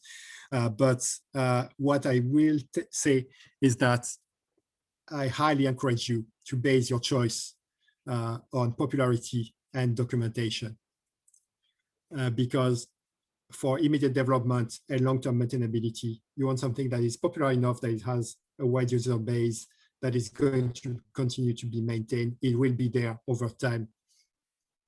And you want something that has considerable documentation, because you will have questions, you will have issues, and you don't want to have to look into the source code to find those answers. If there is good documentation online, that's what you want. So with these in mind, the two that tend to be overwhelmingly popular are TensorFlow and PyTorch. So they are not your only choices, but I would strongly encourage you, if you get started for the first time, to pick one of those because it will make a lot of things much easier in getting started. And finally, consider tools like Keras. So Keras is not a framework like the others. It is something that sits on top. So Keras at the moment sits on top of TensorFlow, and Keras will allow you to design and train your model with a lot less code. You won't have to go through all the fine details of TensorFlow. You can write things much simpler with just a few lines. So it will help you get started faster, focus on the high-level concepts, and your code will be more readable because you're getting started. It's going to be important because even 3 weeks after you drop the project, you come back to it. If you have written some complicated code, you might just not find your way through it anymore. Now, hardware. We need to talk about that a little bit because AI has its preference. So the main thing that matters is the compute device, what is going to do the calculation or the number crunching. And you have different options, and each one is going to provide you with a compromise. So I'm going to talk about this in the next few slides. But before doing that, I just want to say a word there. Data storage, keep that in mind. It's always available, so it's not something, it's not like a critical choice, especially for your pilot project, but it could become one. Remember that your training data should be available to your model. When your model is going to train, it's going to need access to all that data. It should be there, it should be fast enough. And another concern is that if you use a cloud service, remember that data transfers might have a price tag. So how much is it going to cost to move the data up and eventually down afterwards? Make sure you look into that beforehand. If your data is of a reasonable size, it might be irrelevant. But if you're moving your terabyte of data to train your model, and after that you need to put it back down, it might actually have a hefty price. So the computational device. So what are you going to use to do the calculations? The CPU, that's your default option. The CPU, central processing unit, that's what you find in every computer. It is the main chip running everything. The trouble is, to train an AI model, that's the slowest option. This is the slowest way to train a model. It's not optimized for it or anything. It is a generic, general computation device, so it's not optimized for this. It will also be slow to use a model. So that's what we call inference. Every time you say inference there, I mean actually use the model. If my model is trained and I want to classify my images or predict my crop, I'm talking about inference, and it's going to be much slower on the CPU than on the other options. Depending on the use case, that might not be a problem. So in some cases, inference on the CPU is perfectly acceptable, even if it takes 10 or 15 seconds per prediction. But in case where, for example, you have a self-driving, a self-flying drone that will navigate based on real-time image recognition, well, you want the drone to be able to get results fast about what is in its environment. You don't want to wait, so you want something faster. So this is where we get into GPUs. So GPUs are graphical processing units. Basically, they are graphic cards originally, and they were developed for gaming mostly. They are optimized for 3D calculations. Because when you have objects in 3D and you want to do calculations between all that, a lot of the work there is matrix manipulations, because to transform objects in 3D from one reference system to another, use matrix calculation. So you don't need the details, but these things are optimized to process matrix. And to process matrix in parallel, they can process lots of matrix at the same time and replicate the same operation over all of them at very high speed. And it turns out that neural networks, this is exactly what they do. When you train a neural network, what you actually pass as data, your data unit, is called a tensor. That's why this TensorFlow thing is called what it is. A tensor ultimately is a multidimensional matrix. And those tensors are transformed as they move through the network. And this is exactly what the GPUs have been designed to do. So it's a bit of an accidental match, but those graphic cards turned out to be by far the preferential AI hardware. They are much, much faster at training models. They're also much faster at using the models in inference, so also to use the model itself. And a nice thing about it is that you have consumer grade options which are available. The graphics cards that your child might be using in their gaming PC to play on is actually capable of training a model much faster than your workstation, very likely. And of course, there are more high-end cards which are available. For example, in our supercomputers, we have some of them, and then the cloud providers will have various options with all those cards. And an additional note on the scaling, that is, if you want more performance, if you want to train your model faster, you have the option of using multiple GPUs. And if you're doing that, a thing to know is that if you have multiple GPUs on a single computer, so you rent an Amazon instance and it has 2, 3, or 4 GPUs on it, that's generally going to be super easy to actually do. In most cases, it won't be any different from training on a single GPU because the modern frameworks like TensorFlow, PyTorch, etc., know how to do that. So they will be able to use the NVIDIA library called CUDA to actually tap into that. And as far as the model concerned, it just delegates the work to the CUDA library, which is dispatching it to the graphics card. So that's going to be automatic. You won't have any effort to do, and the model will train faster.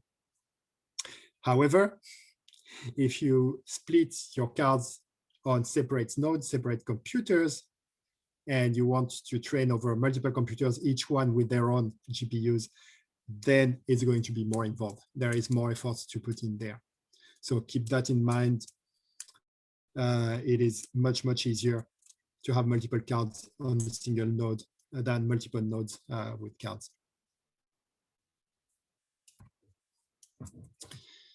Now, TPUs, this is something we have to mention. This is a specialized device designed by Google. So it used to be only for themselves, but now they're renting it. So you can rent some nodes with TPUs. TPU stands for Tensor Processing Unit. So they are just like the GPUs. It's not the same architecture, but they are basically designed from the ground for AI, for neural networks. And I believe that now Google is also selling these, so you can buy some of those cards. I'm not too sure, I didn't look into it. So the main thing to know about that is that if you're using the Google Cloud platform for your computation, you will have access to those TPU nodes. According to the Google numbers, you can train your model faster for cheaper using TPUs compared to GPUs. That's according to this. I can't say that I looked into it or run the numbers myself, but that is the claim. So if you're using Google as your cloud provider, this is an extra option that you have. And finally, the last piece of hardware we want to talk about are the edge devices. These are portable accelerators. These are lightweight, low-powered devices that are there mainly for AI inference. So to actually mostly to use a model, not to train it. You still train your model on lots of GPUs or TPUs, and once your model is working, then you transfer it to this device and you can use it for real-time analysis of your data. And this is what allows you to bring that real-time performance to a small device. So that is for automated sensors. If you're thinking of, I was mentioning a drone, if you want computer vision on a drone with your AI model, this is something that is very light and that doesn't require much power to do. Same thing if you're thinking of satellites. Again, weight is a major concern on the satellite and power is another. So you have those tiny lightweight devices now these days. So here on the picture, that's the NVIDIA Jetson, at least one model of them. And this is the Intel NCS2. That is a technology that was created by an Irish company, Movidius, and that was then acquired by Intel, which is now pushing that as the NCS. So this is another option that you have. This is for the deployment stage, because ultimately you have your people, your program, your data, you have deployed your technology, you have trained your model. It is all there, all the pieces are there, but then you still need to deploy it somewhere to actually do something with it. And depending on your use case, this might be something you will need.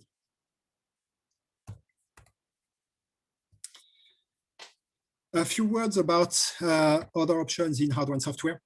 Everything I mentioned until now is assuming that you're going to have your own machine, either locally or on the cloud, and that you're going to deploy the code yourself and do that work.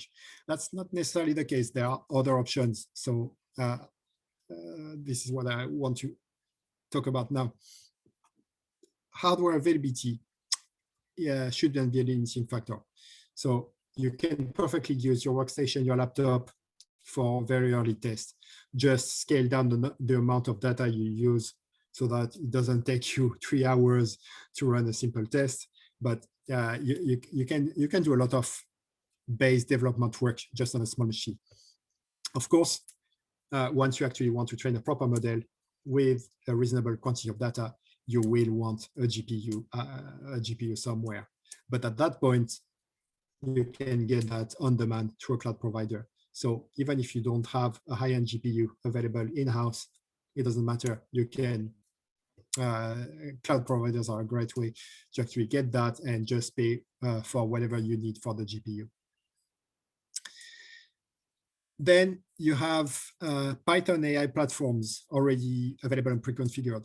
So Google Collab is one such service. It's not the only one, but it's one of them. If you just go to it, you will find that you find yourself in a Python environment through your browser. You can type your Python code, you can import your data. TensorFlow is already pre-installed and pre-configured. You have all that. So you can skip the DevOps phase for your early tests. You also have pre-configured VMs through some cloud services. So typically Google have this deep learning VM image.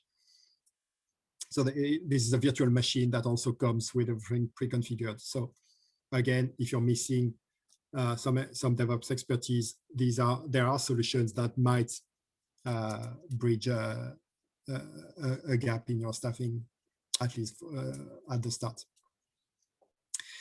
And finally, I have to mention that AI services are directly available also.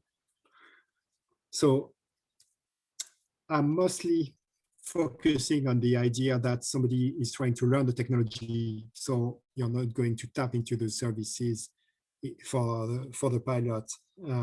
But it is important to know that these are there. More and more AI is getting commoditized and being made available as a service. So Microsoft have these Azure Connective services, which come with trained AI models for a number of tasks, for voice recognition, for image classification, etc. And some of them can be reconfigured. You can take one of those services and retrain it using your own data, your own images, your own voice recording, etc.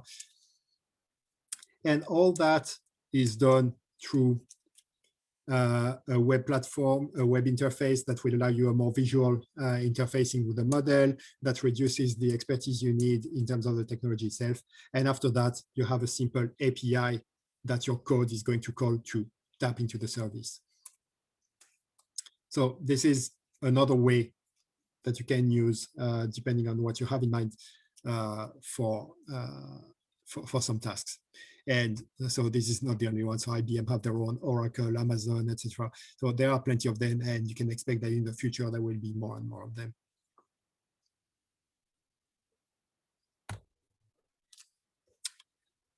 And finally, the last thing I want to mention is transfer learning. So I took you through the generic steps that you would be taking for pilots. We have looked at the software, the hardware, etc.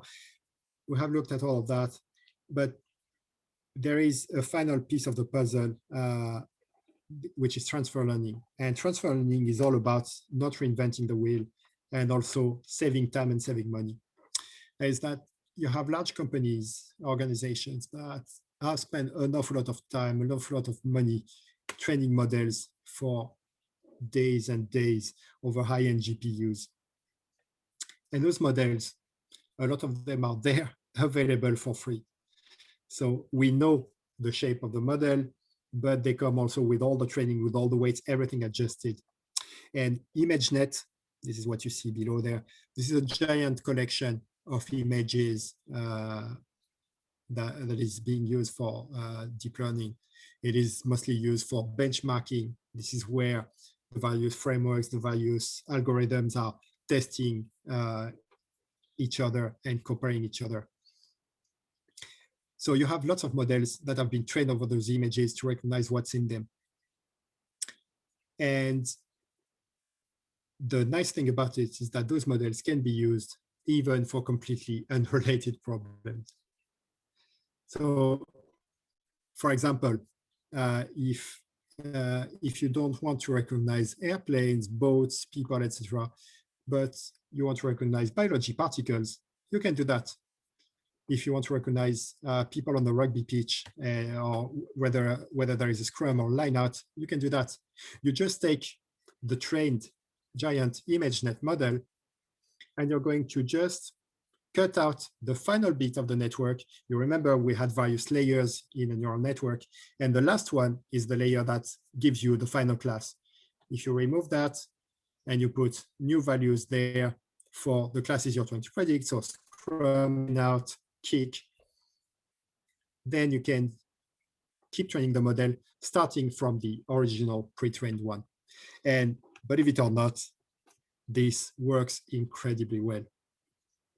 This is because those networks are processing very, very small features in their early stage. So a model that is analyzing an image is not going to look for a car straight away. It's going to look for very small horizontal lines, vertical lines, diagonal lines. It will expand that into small curves, into U shapes, into circles. And then out of that is going to make bigger shapes, etc. And what happens is that this network, all those small features that the model has been trained to identify for ages by Google, by Facebook, all of that is useful for every type of image classification. Because when I want to find a scrum in a rugby game, I'm going to use a combination of those small features. And so all that work that has been done for me is incredibly useful. And the thing is, those small features that are detected by the early layers of a neural net, they're the ones that take the most time for the network to learn. So by using transfer learning, by using a pre-trained network and just modifying that instead of training a new model from scratch, I can save a lot of time and effort and have a model working much quicker and much better than I would have if I started from scratch. So always keep that in mind. And depending on the kind of the application you're doing, there might be a pre-trained network that will be useful for your task.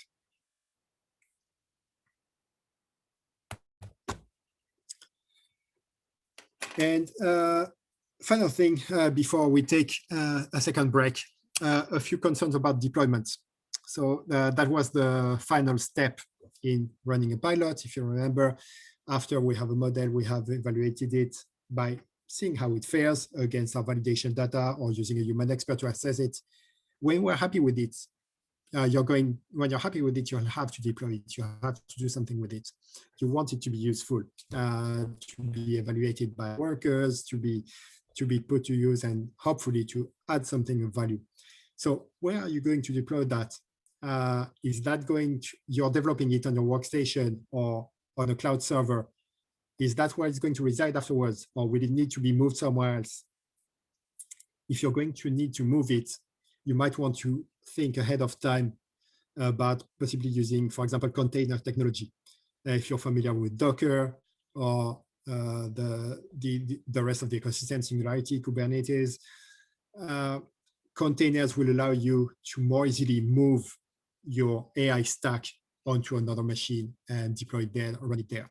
If your AI model is available as a service in a Docker container, then it would be much easier to move to another machine, to move it to the production machine where it'll be useful and where a routine will be able to, on demand, get predictions from the model. Also, think that if your model works and if it is useful and kept running, at some point, will it need to be retrained? Will you keep collecting data? Will you need to retrain it? Will you need to tune it, reevaluate it when you have a better data collected? If that is the case, you can plan around that. And you want to make sure that you plan the new data collection. You know what kind of data you need. You know in what format you need. That will inform you over how you can change your data capture, possibly at source. When data is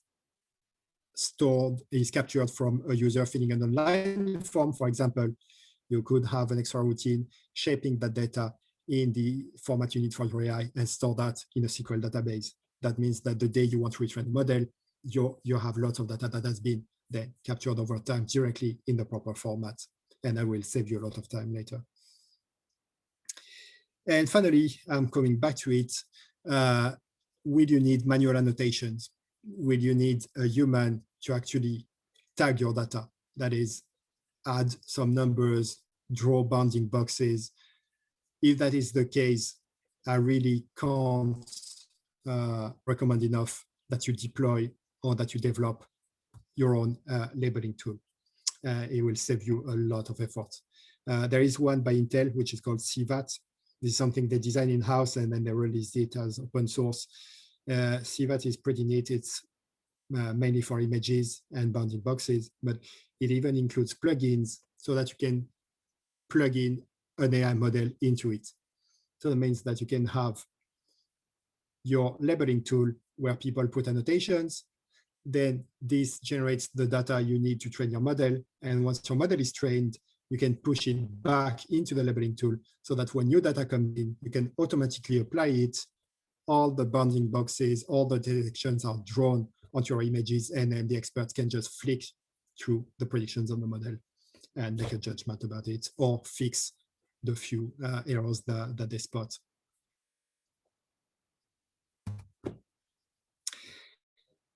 And that's about it for the discussion about what you would need to get going for an AI pilot. So what I have left now is 2 case studies. So I have 2 examples of companies that have worked in AI in very different ways. Just take you quickly through what they've done and how the systems have improved.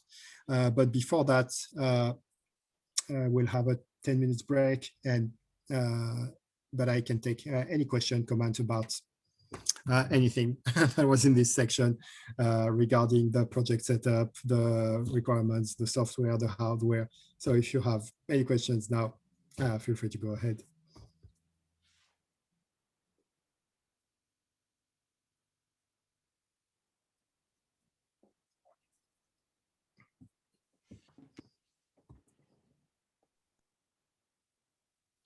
Maybe just a quick question from me. Can you hear me?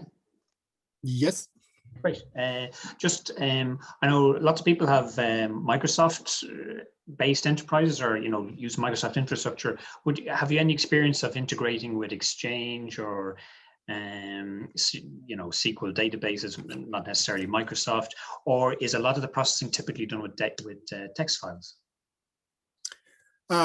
Okay, so I don't have much personal experience with interfacing myself with Microsoft products, so Exchange or Excel. When I deal with Excel, for example, for statistical analysis, if I use Excel files as a data source, I will use programming libraries to read the file like that. I won't connect to an online server or to Exchange. Now,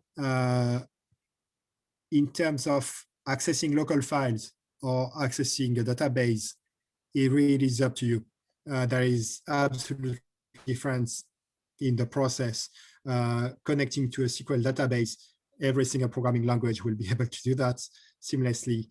And when you generate your data, whether your data is read from a CSV file into a NumPy matrix and then fed to the network, or whether you have a SQL query to the server is returning a table, this table is turned into a tensor, and that is fed to the network, there will be no difference whatsoever, really.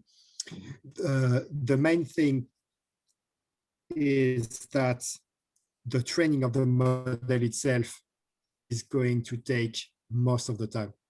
It's going to be incredibly long. So the data, I'm mentioning that you're going to spend a lot of time working on the data. This is the manual part of putting it into the right shape, etc., doing the quality control. But once that is done, accessing that data and passing it to the network, even doing it multiple times because you want to do it thousands of times, that's going to be incredibly quick compared to the time that the GPU is going to spend adjusting the weights on the network. So really, whether you are reading from disk or using an online API, you're using a REST API, you're using a SQL server, there really is no difference. In fact, if your SQL server has data in the proper format, you might as well skip the file stage. There is no good reason to do that. If you can get away with just SQL queries that are transformed to tensors and then fed to the network, then that's possibly an even better solution, as long as your network bandwidth is fine and is not much slower than local access. Perfect, yeah. And maybe just a tiny one, just in terms of, so obviously training and learning can be a big deal and require lots of infrastructure, but once the model is trained, typically, what type of infrastructure would that need to be deployed to? Is it Absolutely small? nothing. Yeah, perfect. Yeah. Absolutely nothing. You can run the model on a Raspberry Pi. You can run it. I made a toy application for the biological cells. I pushed it onto a phone just for fun. I trained a model that was lighter and that uses the camera. Then so I look at the image with the phone camera. And it shows the cells. So using the model itself is very, very lightweight. So you can do it on any laptop, any compute device. The only time when the performance matter is if you need the speed. Depending on the amount of data that is required, if you're processing very complex image or if you're processing a video, it can take 10 seconds, 15 seconds for the model to make a prediction if it's very complicated and you have a very low powered device. If that's acceptable, then fine. But if you need real-time performance for video analysis, for example, then you will need something more beefy. And this is where those small portable accelerators come in. But otherwise, you're unlikely to need beefy hardware to actually use the model. Perfect. Yeah, cool. Thanks.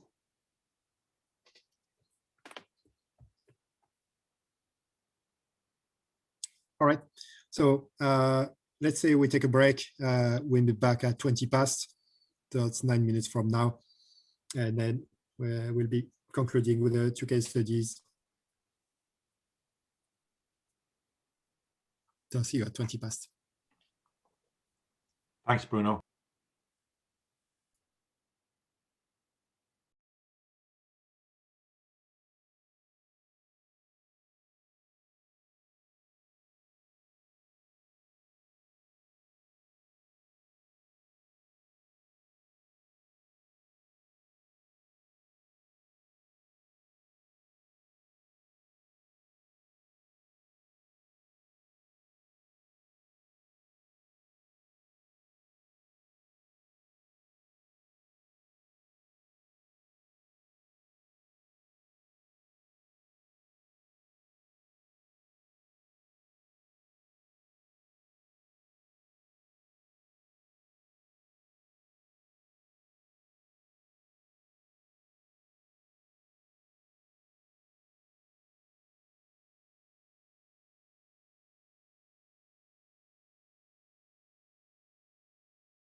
All right.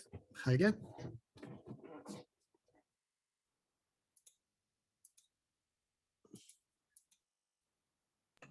Hi, Bruno.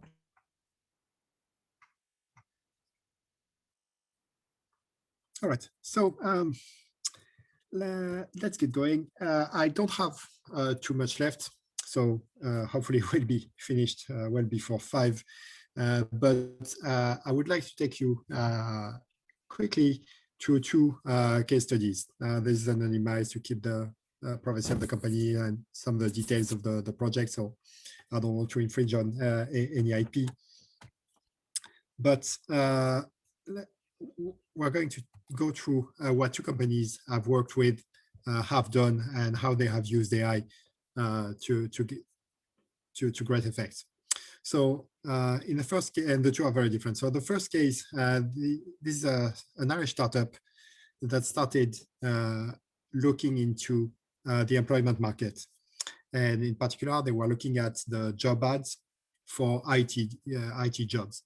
They were looking at web development, sysadmin jobs, mobile development, database admins, etc. They were looking at those jobs, and they were wondering, okay, is there a way to use AI, and that's fancy natural language processing, to automatically match a job ad to a candidate? Can we find a better candidate, or can we find for a candidate, can we recommend the better job, etc.? How does it work?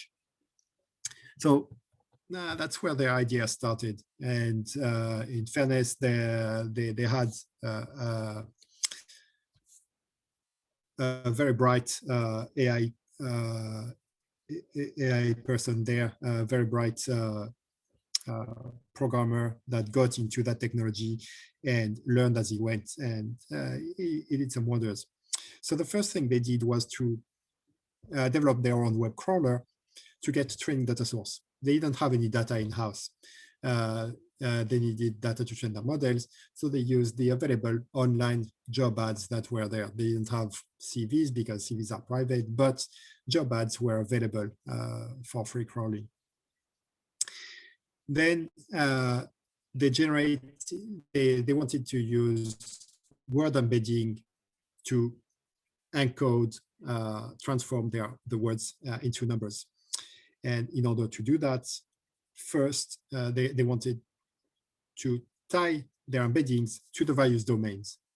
So they decided over a number of subdomains of the IT jobs, so web development, database administration, etc. And then generated dictionaries of various keywords that are related to these. Manually, they put words into boxes saying, okay, JavaScript is related to web development, etc. This is related to sysadmin. This is related to mobile development. Oracle is related to database. And because they were into AI, they decided to use AI to improve their data set. So they used another approach, which I haven't commented on today. They used unsupervised clustering to expand the dictionary and thesaurus and tie their handcrafted words in the various domains using word embeddings to attach all the other words in the various domains. So to attach all the other words that you find in a job ad that are related to a database or related to web development, because these words tend to be found in the same semantic context as the ones that they had entered manually. So using that, they increased their knowledge of the keywords that are attached to the various domains. Using these and word embedding, they then proceeded to convert a few CVs they managed to get and the ads they had crawled into vectors on the IT domains. So that means that after the words, they combine the words together into paragraphs, into CV, into a full CV or a full ad. And the document then is transformed into a vector of values, each value being a score for the various domains of expertise. They train their model so that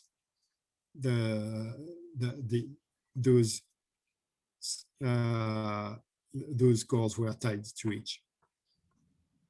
And once that is done, they could use their model so that any new CV, any new ad could be passed to the model, would come out as a vector of 10 values that were saying how much the job ad was related to the various domains.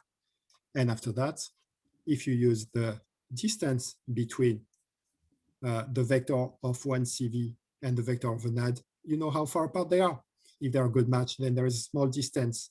If they are very far apart, then it's very likely that the semantic context of the words don't match at all. They don't use the same keywords. They don't use them in the same context. So they are it is likely somebody looking for a mobile development job, and the job ad is actually a sysadmin position, and they have not much in common. Once they had that was their first actual use case that they could put into practice. So they could develop a service that was matching CVs to ads. So you can pass a resume, and you take a lot of resumes for your ad, and you have automated shortlisting by giving you the 10 or 15 candidates that are the closest. So you can reduce your hundreds or thousands of CVs very quickly to a manageable shortlist that then you can manually review. That model was also available for the opposite, for job seeking. They have crawled lots of ads. If you upload your CV in a PDF, it is automatically processed, OCR'd, converted through word embedding, numerized into a vector, and then matched to the jobs. And then you get the top 10 job offers, which are matching your CV. After that, they could also do some clustering. That is, because they have lots of ads, these ads have been turned into vectors, they could find out which ones are close together. And they could use that then to provide similar offers. If you're interested in a job, it can find automatically the other jobs that are closest to this one. They use it also to provide an estimated market value of a job or of a CV. You upload your CV, it finds what are all the jobs that match it the better, and give you your employment, your value on the market, what kind of salary you can expect. So that allowed them to deploy some first few services. This was all implemented through open source tools. And impressively enough, at the time, they were actually providing their code base on an open GitLab server. So all their code was available open source there. So you could pick it up and reuse it if you wanted. So they were using a wide array of things. They were using PyTorch, they were using TensorFlow, they were using GoNNX to convert models. They were using Golang for performance. So it was a big complex platform, which is probably one of the reasons nobody actually stole their technology to redeploy it somewhere else at the time. In terms of resources, they were heavily relying on the cloud. GPUs being expensive, they were only using them on demand whenever needed. Otherwise, their actual computational activity was minimal. And because the thing was scaling on demand, that allowed them also, whenever they landed, whenever they purchased a large amount of documents that they needed to scan and process, they could immediately scale up the infrastructure so that it would be done in a timely fashion. So with all this, they went into a benchmarking and review exercise, and this is when we got involved with them for the first time. So there was some benchmarking, some of the code was reviewed.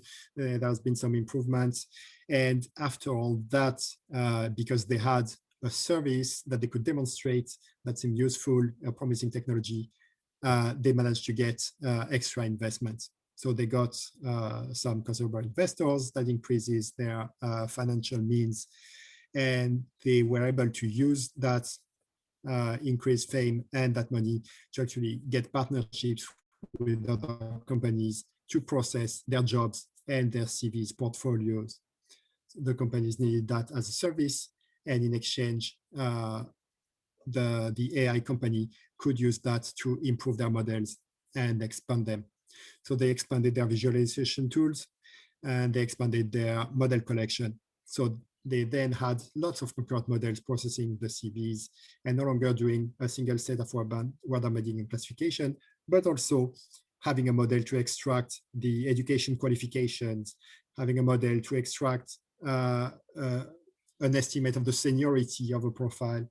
And so each document, each job ad or CV was actually processed in parallel by multiple models for a lot of increased information that was then used to enrich the matching between them together.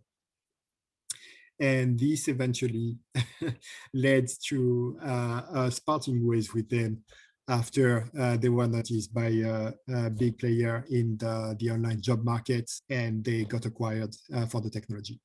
So unfortunately, the technology is no longer available there as an open source repository, but it is there somewhere behind closed doors and probably still being worked on to improve that. So this, I like this example because this is a case where text has been successfully processed. It is not about numbers, it's not about images, it's about a complex case where they are looking at different documents. And so this is really an example that there is value in text, and AI can process that and can bring something. And there is a nice flow also in the data set. What you can see is that with their first attempt, their first effort in AI, they used their own web crawler to collect that first data set. They used that to get their first service up and running. And that first service is what allowed them ultimately to get investment to prove that they had something useful there. And this deployed service is what allowed them to get more partnerships, which brought more data, which then brought them, gave them this heavy, massive data set of high quality that then empowered them and allowed them to get into more complex AI models. They couldn't have gone for the high-end models straight away, but the first ones they got from a limited amount of data automatically collected is what allowed them to get in there. So that is for this first one, and it's basically a success story at that point. It ended with a lot of money for everyone involved.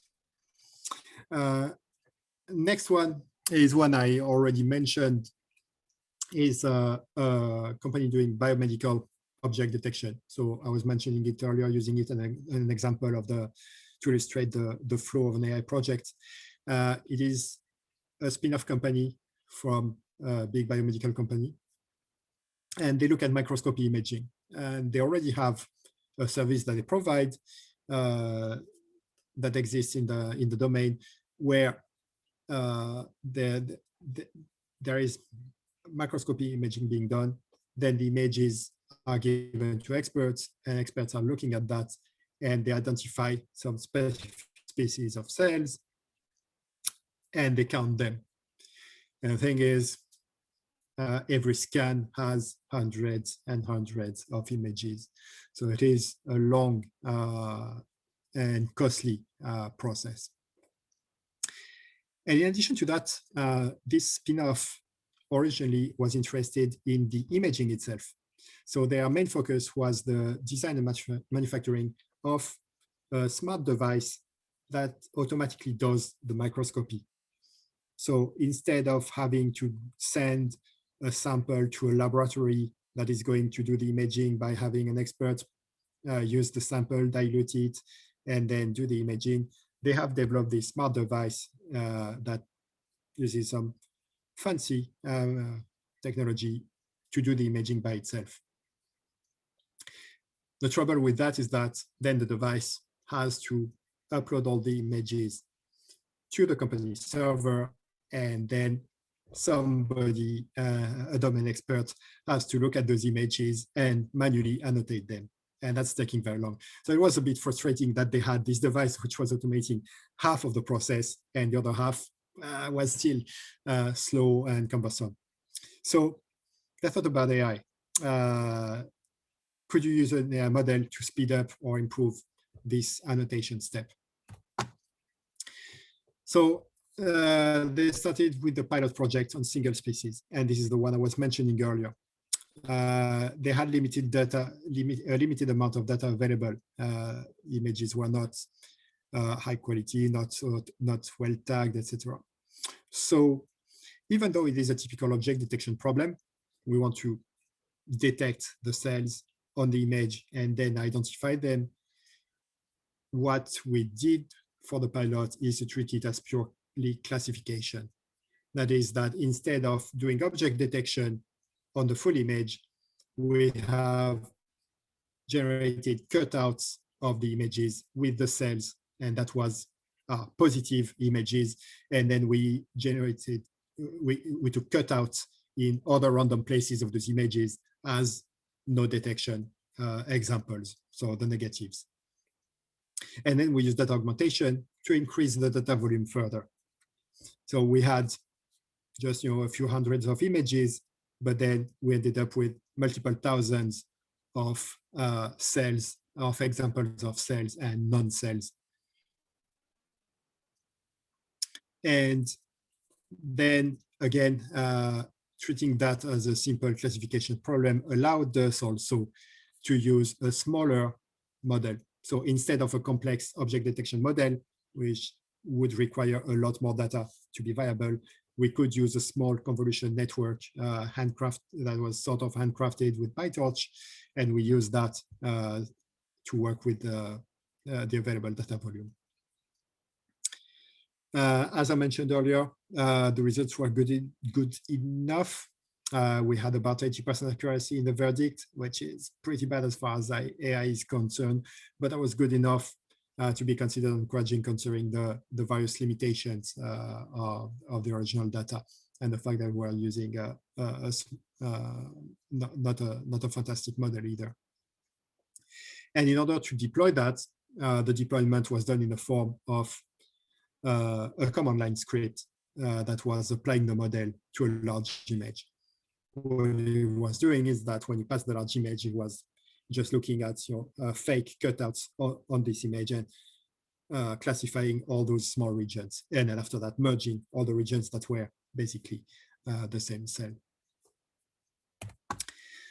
So that pilot was conclusive enough to pave the way for further work. So after that, what happened was that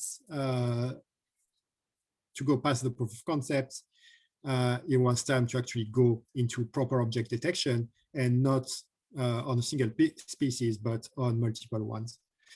So they have kept collecting data, and they used their labeling tool with domain experts to actually tag them and try to get that at a high quality. They actually had multiple people go through the same data set to avoid a single person systematic error. Once that was done, we trained various models. We have explored model configuration, which different species, different data volumes. And interestingly enough, we implemented those models using the Darknet framework. So the reason for that is that Darknet is a small AI framework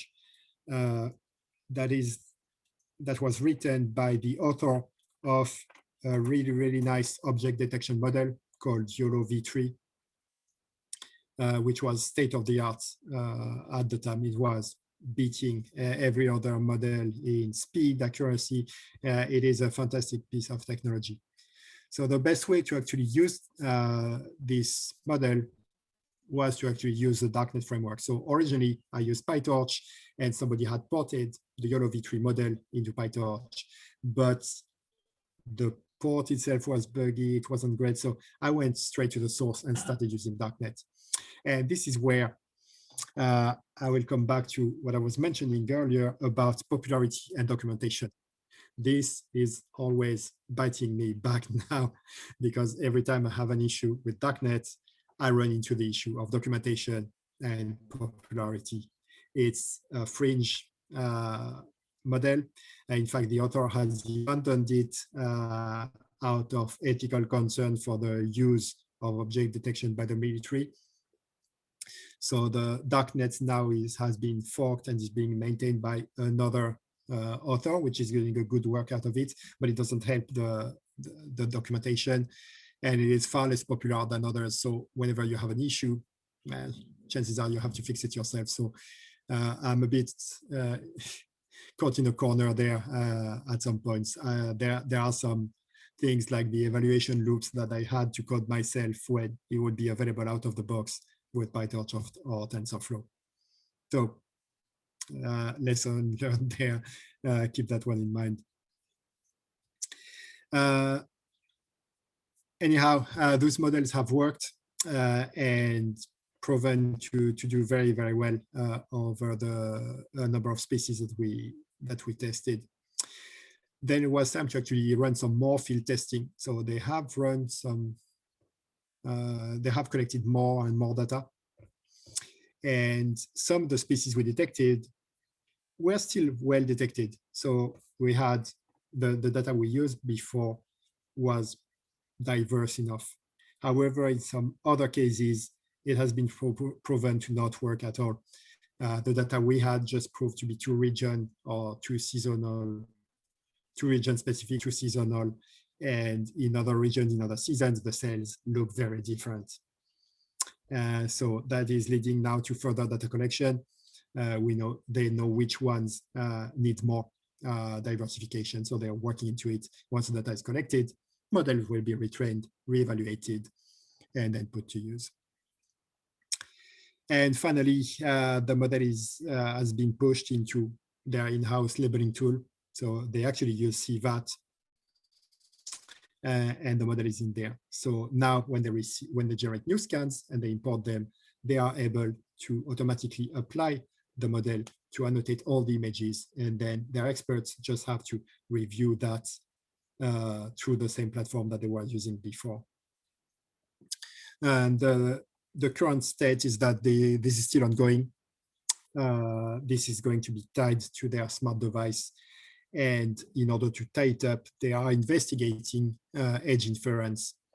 So that's the identification diagnostic. So the count of each species can be done directly by the imaging device. And that would be a full loop, because then the device wouldn't need to fully upload all the images before the result is there. And that means that at the point of care, the imaging is being done on the sample, and immediately you have the results, in a few minutes.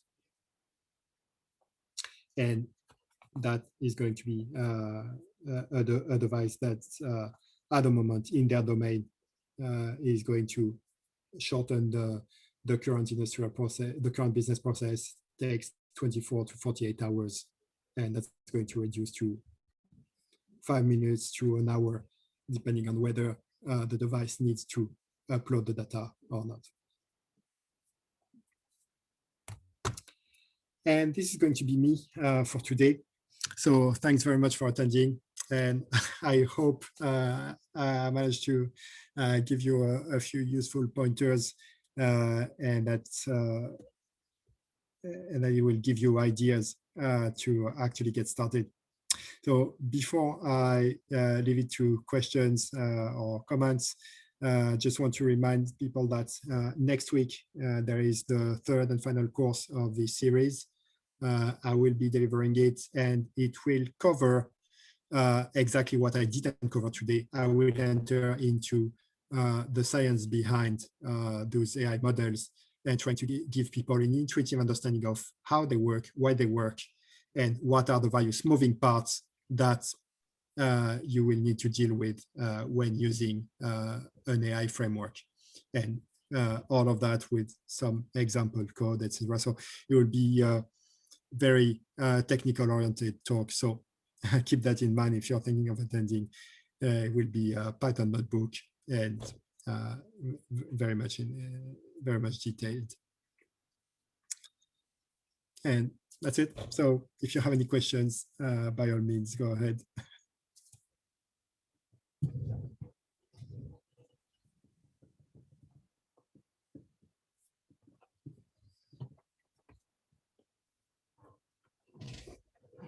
I think everybody wants to call it a day. It's getting close to 5. Yeah, possibly, Bruno. It is. Yeah, and thank you for that update. I mean, I suppose for many people on the call, it's their first contact with the ICHEC organization. Some have already been in contact prior. And secondly, you know, this is a very important topic in our age. You know, how do we get value from data? You know, most importantly, how do we make better decisions faster in our businesses? And AI has really emerged as a strong toolkit to achieve those things. When we go to the next course, we'll be obviously working with Bruno to see directly hands-on, how do you build a simple model. So that's going to be very useful, Bruno, to see in practical terms, how do we do this? The challenge for the enterprise is to identify where the opportunity lies. So is it in the world of the process, the manufacturing process, if it's manufacturing? Is it in the world of interacting with the customer, you know, customer sentiment, predicting which customers are going to stay, which are going to leave?